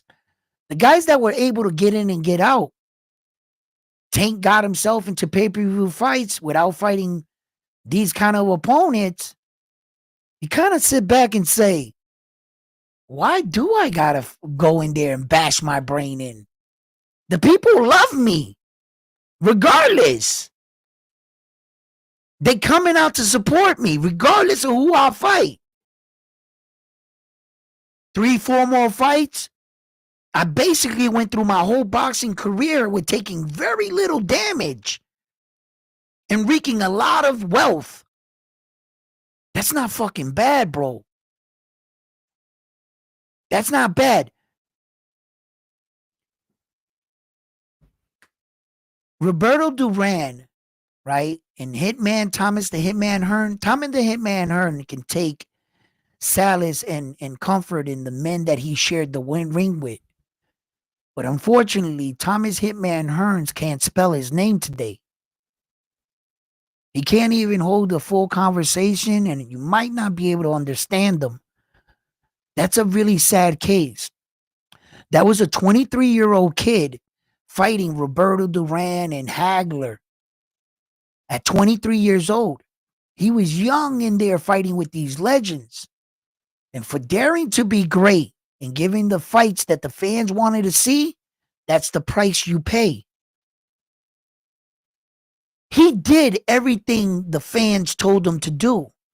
War after war after war after war. It's nothing to show for it. He ain't spending his riches. Other people are. And look what his life ended up. So when you look at fighters like Tank Davis and Floyd whispering in his ear coming up, hey kid, let me tell you, I've been there before.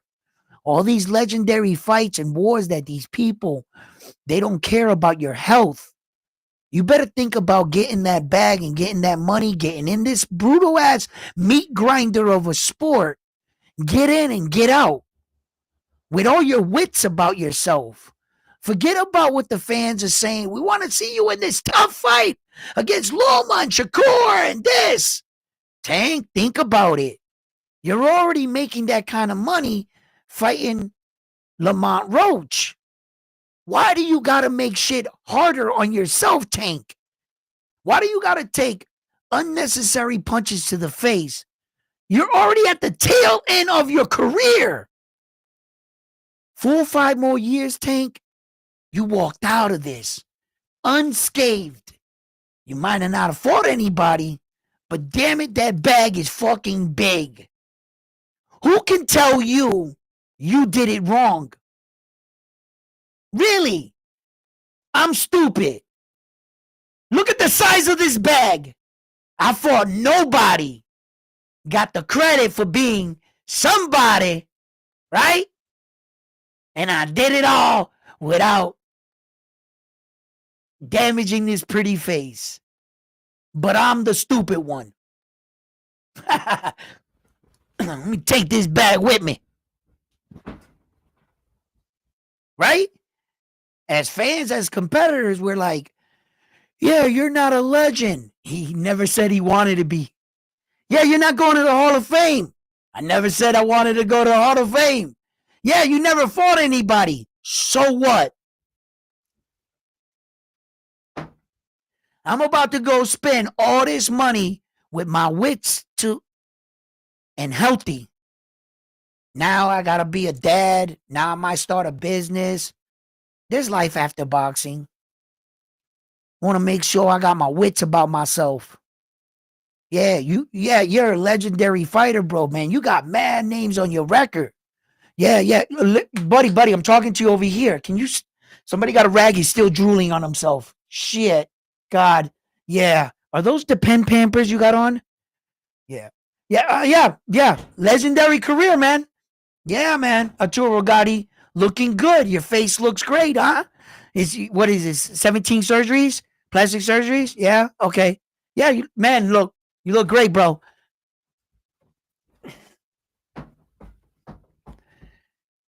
I can't quite call him dumb. I can't. What I won't call him is a legend. You can't get that, buddy. Nah, you can't be talked about among the champions. You can't be talked about the Hall of Famers. Unfortunately, no. Every now and then, 10 years from now, we'll bring up your name, Tank. Hey, remember Tank? Yeah, he knocked out a couple people. And then we'll quickly go talk about the legends and the champions. Yeah. But I can't say you were stupid. Nah, I can't. Nah. If you can pull that shit off, make that kind of money, there are people that had that kind of career and made no money, bro. Tank, you're special, bro. You got it. You got that it factor. You attract people to you. No matter what you do in life, there's certain people that just got it, bro. They got that fucking thing, man, that attracts. And if you already got it, damn, you're in an interesting situation. Technically, you really don't got to go after those big fights, do you? I started seeing that and I was like, shit. Edwin, would you sacrifice it all? Just to shut up the people. But it depends. My mindset and Tank's mindset are not the same. My ambitions don't line up with his. My goals wouldn't line up with his. That's the only discrepancy. I could think about what I would do, but I can't judge Tank on shit I would do. I gotta judge Tank for what he's doing. See what I'm saying? So I couldn't compare me and Tank, no, because our logics wouldn't line up with each other. You know, I would want to share the ring with some of these men so I can look back and say, yo, I actually fought with this dude. It doesn't mean every time you're going to go in there and get your head punched in. It means that if you're truly the best, you shouldn't get your head punched in. You should be able to walk through a career like Mike Tyson, like Floyd, like Naoya Inoue, like the best, like the Roy Jones of the world. He didn't get touched much. And Roy Jones, every now and then, you could see it in his speech, right? A little bit, but not bad. He should have a more prestigious career, though, right? So when I'm sitting back and I'm thinking about it, yeah, I like the names. And if you really were the best, you should dominate. You won't get any of them that and be like him, you know? So, Tank, it's kind of bad looks against you, interesting situation.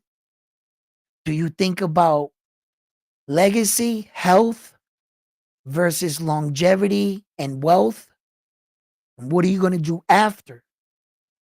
Or do you build from here? Like you got to this point in your career, Tank, and now you say, it's time to take off.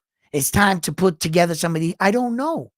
And I don't really honestly can sit here and tell you that both scenario is the right scenario. That would be opinionated. It would be what are his ambitions, not what mine are or yours.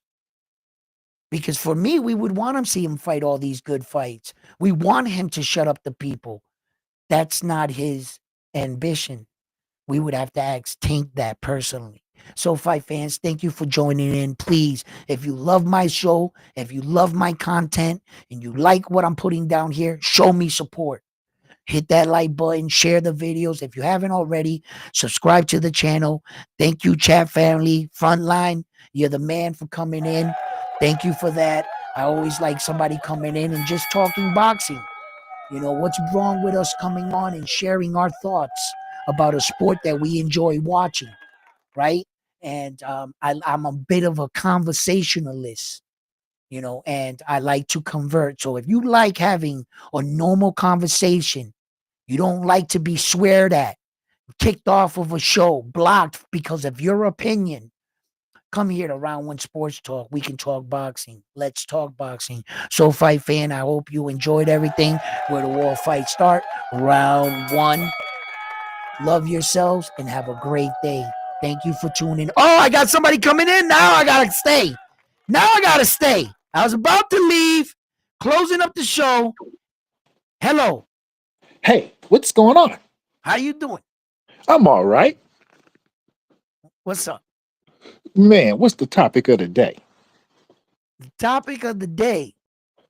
My Well, br- we were talking about a little bit of everything. We were talking about Ryan Garcia. We were talking about, you know, the situation with Tank. We were talking about a little bit of everything.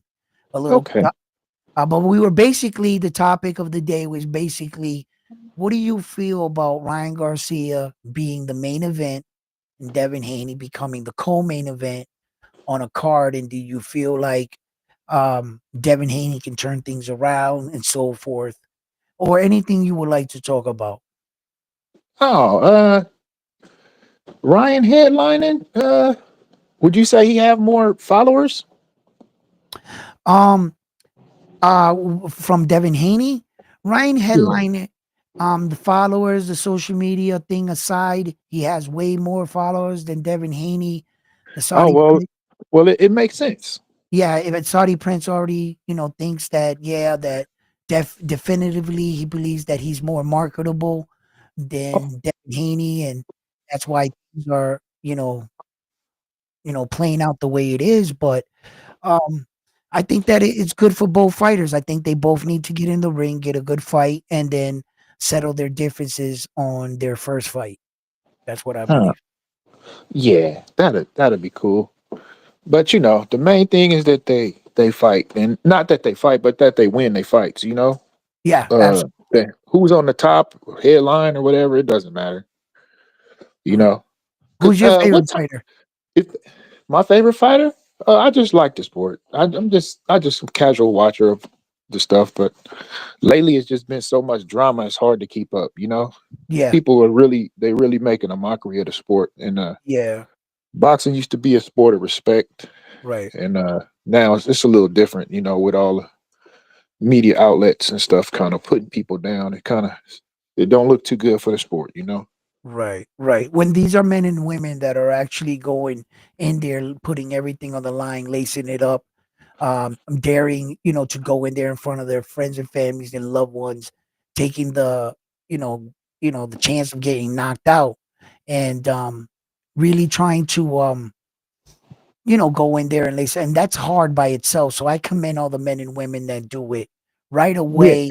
Right away, yeah, this is where I believe the problem comes out in sports, but nobody wants to hear this, because we're Americans and we love controversy and sometimes bullshit, right? But this is what I believe is really affecting the sport. It's much deeper than what's going on. I think, like, let me break it down.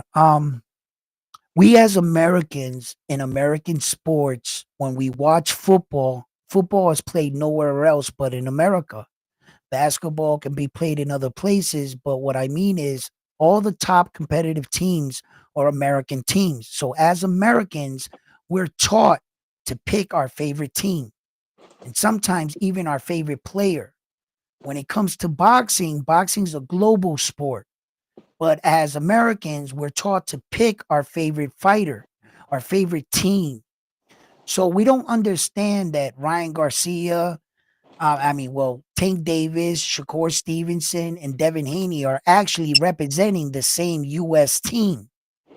They're actually on the same side. And what they took boxing, they made it a mockery, and they're turning our guys against our guys. They don't yeah, understand. It's like a U.S. versus everyone else. Mexico, Italy, France, Russia, China, Japan. All these countries are competing to bring the belts back. We as Americans, we're not we're not easily impressed as much. Or now, not these generations of kids. If you flip a bottle of water on a table, they all go, wow, they lose their minds. They're so easily impressed, right? Um, and not us. You know what I'm saying? You would have to, like, really impress me to separate yourself as a fighter. Um, and I think that that's where it comes from. I think that we're taking the Devin Haneys of the world and criticizing them against Devin Haney, not really understand that this is not a football team. This is not a basketball team where that you can talk shit about the Dallas 49ers as a 49er fan. They're both American teams. You understand? See, yeah, boxing should be when, like, who just won us a belt the other night? Um, who was that last guy that just won us a belt? All right, Clarissa Shield just got the women's four. Okay, she got that for us. We just won a few belts. I can't believe I'm having a brain fart here. Um, it was on one of those undercards. yeah, I forget who it was, but one of our American fighters just brought us home a belt. Richard Hitchison just brought us a belt. We went against Australia. We beat Lee Amparo. We took that belt back, brought it back home. See what I'm saying?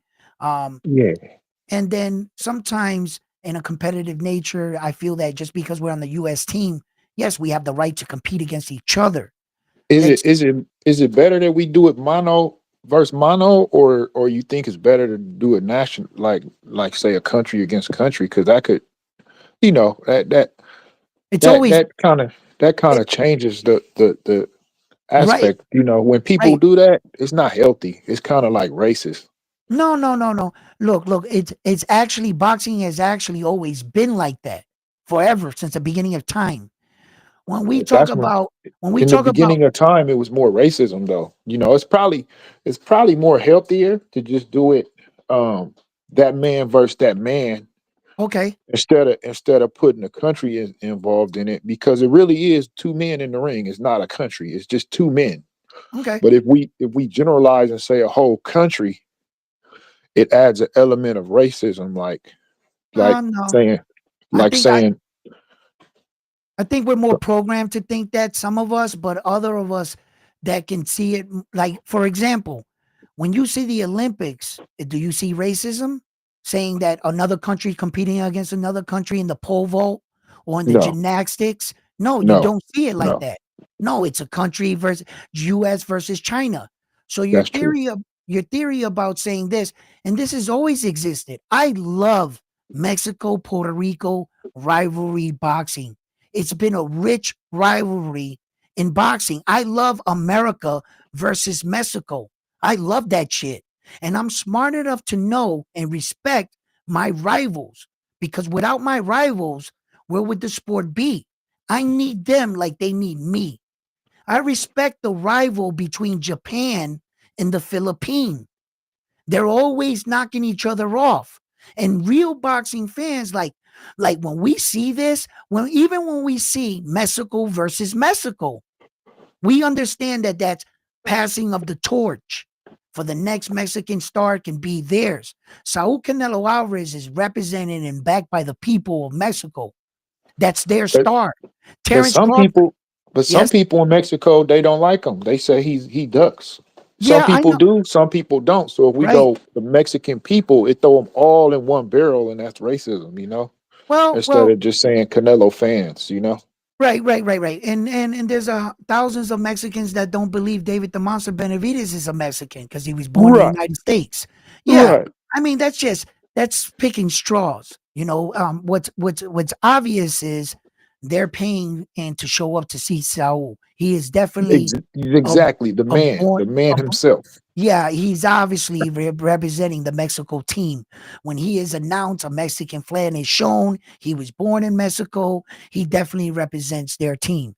Okay. Now, like I said, the reason why you think right away flags, racism, this, that, and everything is because of what the world has you seeing it. In actuality, we're all just human. You bleed like I bleed. It doesn't make you a better fighter because you're Mexican, black, white, or Puerto Rican. What makes you a better fighter than anybody else is you as a person, the hard work and dedication that you put into it. That's what made Bruce Lee who he was. That was made a lot of these greats, Ali, who they were. It was what they did in their moment. And that's how I view fighting. I don't think fighting has to do anything with a flag, color, height, or nothing. It really has to do with the fighter that that person is and how they're able to perform it at a world stage. It's there's levels to this. There's 100% levels. I've seen guys in gyms look like $1 million hitting the speed bag and the punching bag in the gym and in the ring under the bright lights. They're not so good. To be able to train and to describe and to translate what you're training on fight night on a world stage, that's where the best in my head are decided and we'll see these warriors, fight each other. I like the era that we're in boxing. We have three men that became two-time undisputed, two separate weight classes. We had a woman become three-time, three weight classes. We're in an interesting era. We have a lot of great fighters, a lot of headaches and controversy because we can't get these guys to fight each other. I would like the fans to have a little bit of patience with boxing, but also Yeah, hold the fighters accountable. What's who's the main one we need to hold accountable? Would you say? The fighters that have the responsibility and the faces of boxing.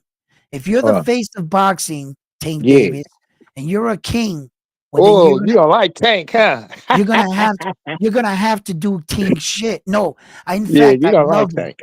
I can Nope, tell you don't like Tank. You no, bring him up a lot. I love Tank Davis. You're wrong. Oh, tell us something good about Tank. I um I I I can't right now because I'm on a campaign. Oh, I'm on a oh, campaign right now to light a fire under his eyes so that he gets up and proves us wrong because that will be the best day of my life. If I could huh, say something that would stir him up, that would uh-huh, shut all these people up, man. I expect so much from him.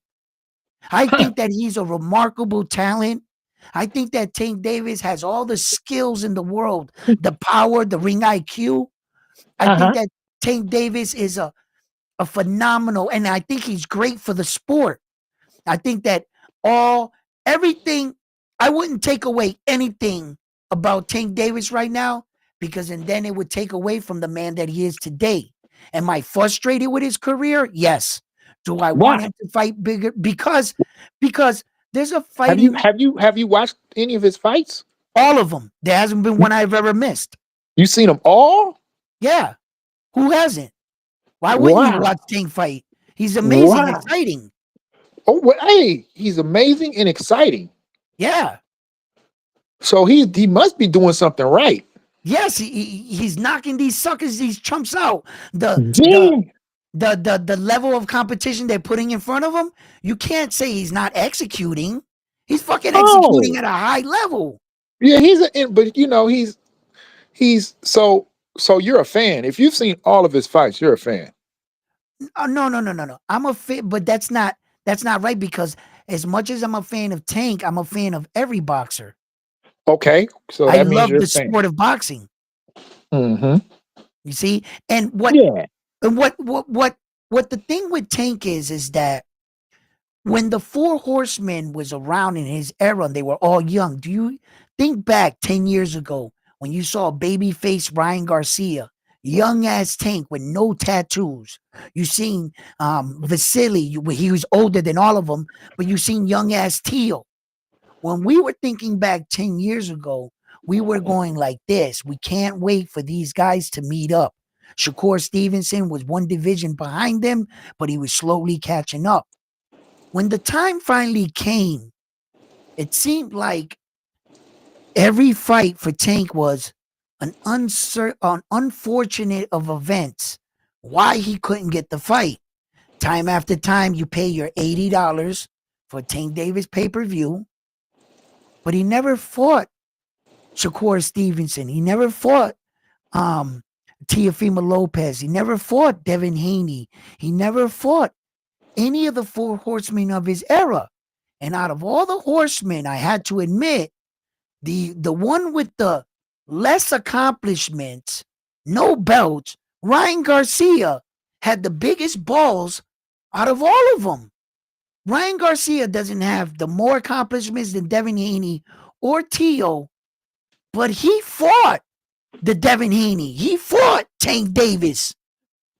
Ryan Garcia initiated those fights. They didn't challenge him. So when I look back at it, I'm saying to myself, these guys are supposed to be the best. Tank Davis, Mm-hmm. he's supposed to be the king, but he's not doing king shit. Huh. Ryan Garcia, in fact, is actually doing this shit. Hmm. And I was just sitting back and I was like, if the biggest name on Tank Davis's resume is Jose Pedraza, and he beat him at 130 pounds, and he beat Jose Pedraza late in his career. He was already up there. But let's just say the other guys, Tank Davis has been a champion at 135 pounds. Let's think how he got there. They emailed him Devin Haney's belt after he vacated, and Devin Haney went up to 140 to fight Regis Progress. They emailed Tank Davis the belt. He didn't accept it. He said he wanted to win it in the ring. schedules a fight against Frank the Ghost Martin. Here's the problem with that scenario. Frank the Ghost Martin was never a world champion, former or prior. So when he got in the ring and he beat Frank, yeah, he got the belt, but you didn't beat no champion. Since your campaign at 135 pounds, Tank Davis, you have not fought one world champion, not current or present. Since at 135, he's never in that weight division fought just one world champion. Just one.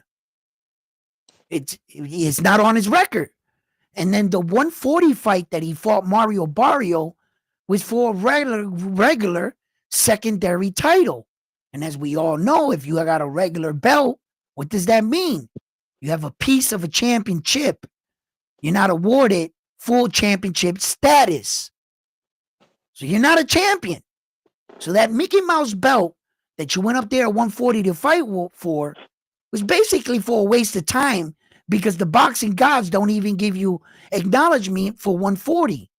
As far right now on the record books, Tank Davis, you're a 2-division world champion that has not fought a champion yet at 135. So explain, you could enlighten us. Let me know what makes him so good.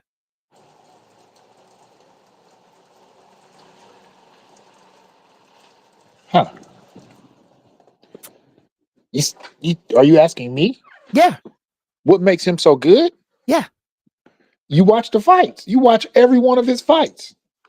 I never said he didn't have that it factor. He sure the fuck does have that. There you go. You answered your own question. He got the it factor. So he got it. My man got it. He got it. And like I said, look, am I willing to turn my back on Tank? Hell no. Hell no, man. I think he's good for the sport for as much as controversy. I like who he is.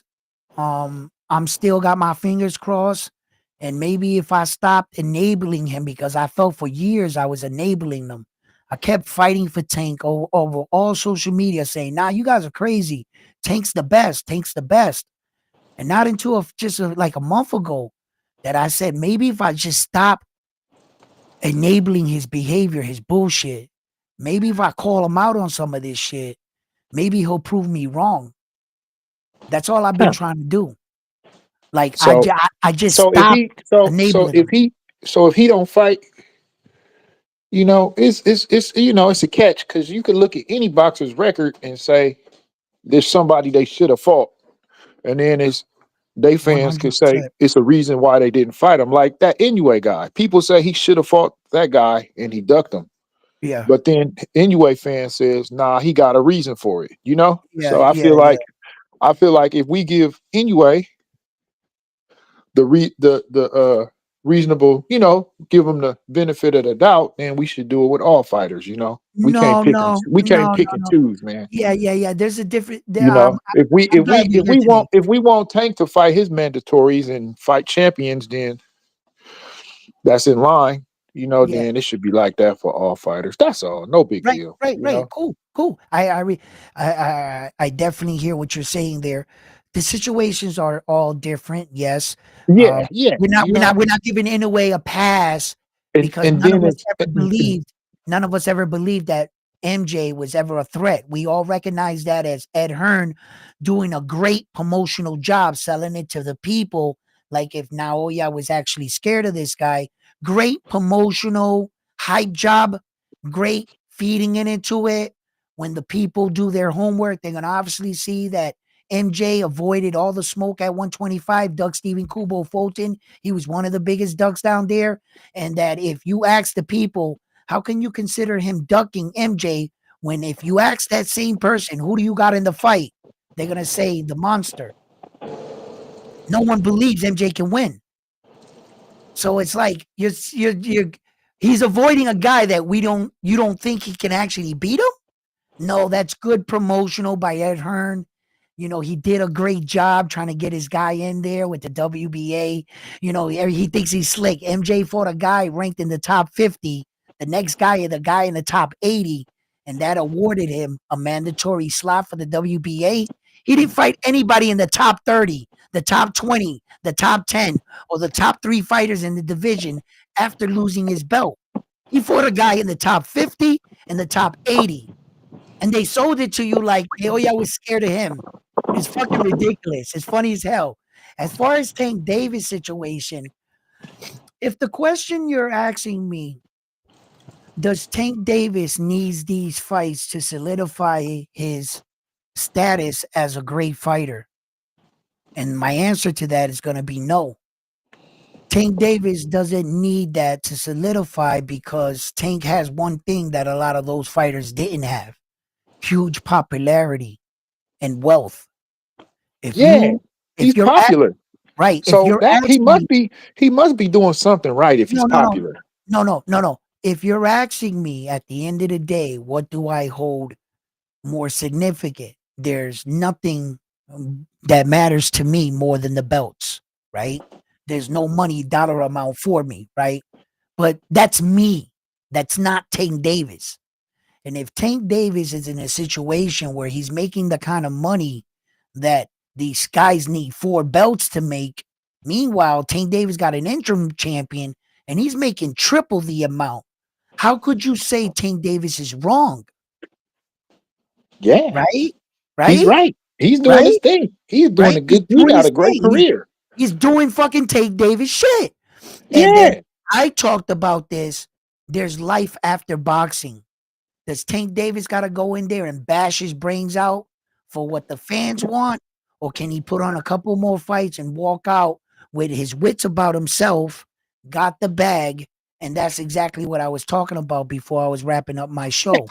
people You know, keep saying what the fans want, but I mean nah, his fights be full. I don't yeah, understand. If that's not what the fans want, then how is he outselling? This is the thing. If he's not, people claim he's not giving the fans what they want. Well, then how is he outselling all of these so-called fighters who they claim is giving the fans what they want? brother, let me help you out with that. Stop, Explain. stop, Because the listen. fans vote with their Right, pocketbook, right? right. Let me help you out with that. So Stop taking the it YouTube. must be people's separate opinion, No. and they Stop. claiming that they're all the fans, but really they're just that's just their opinion, Yes, brother. because the fans vote with their pocketbook, not with their mouth. Okay. So And if they voting with their pocketbook, and if he's selling enough to be considered the face of boxing, then he must be doing something right. right. So this is what I want to say to you. Stop listening to these YouTube content creators over here that are trying to shit on Tanks Davis and that he ain't giving us what we want and we ain't. That's bullshit. Because you got 2 eyes, and what do your eyes tell you? Breaking record gates. Look at them freaking. The house is packed. What does that tell you? It means that the fans are backing them. It's just a couple people, couple hardcore guys, and it's a nice little thing that when we got into this sport, we got into a gladiator sport and we wanted to prove and lead by dominance and legacy. We have to understand that not all fighters will do that. When you cast your opinion on a fighter and say, just because he got this belt, if he doesn't go and unify, then he ain't shit. But what about the fighter that reached his plateau, reached his dream and won that one belt? And he doesn't think that he has all the skills in the world to go unify. Rolly won that belt. I didn't think that I was going to try to hold Rolly to a standard of unification. Shit, I thought that his skills got him that belt. And he got as far as he can in his career.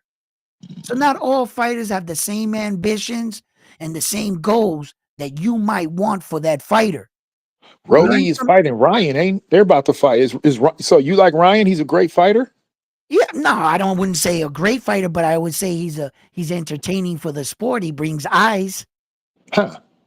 He Okay. definitely sells tickets and brings eyes. There's more to the sport you can give. You don't always have to be the best of the skilled. Rolly, I don't tune in to watch Rolly because of his skill. I tune in Huh. because of his mouth. Ah. Yeah. You see, there's other ways to give and make it entertaining. Yeah. You know what I'm saying, brother? Well, anyway, my brother, my wife just got home. She needs my attention.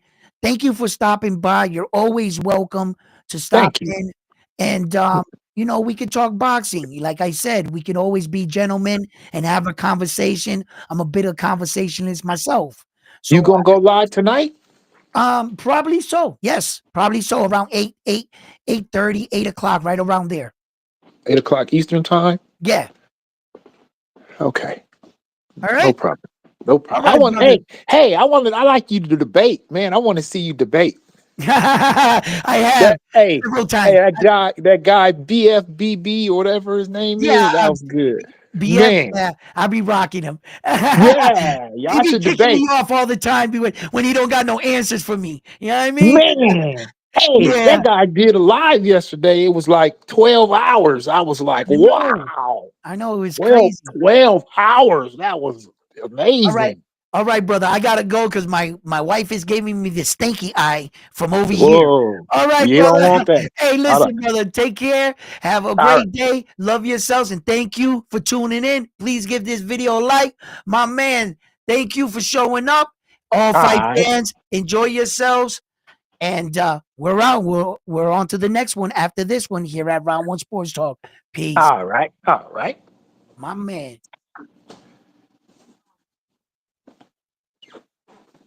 I gotta turn everything off.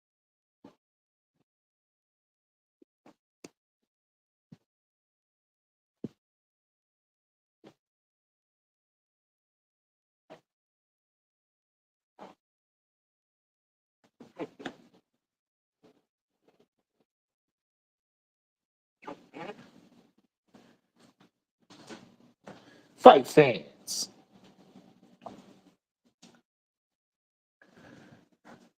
How y'all doing? Everybody's here. How's it going?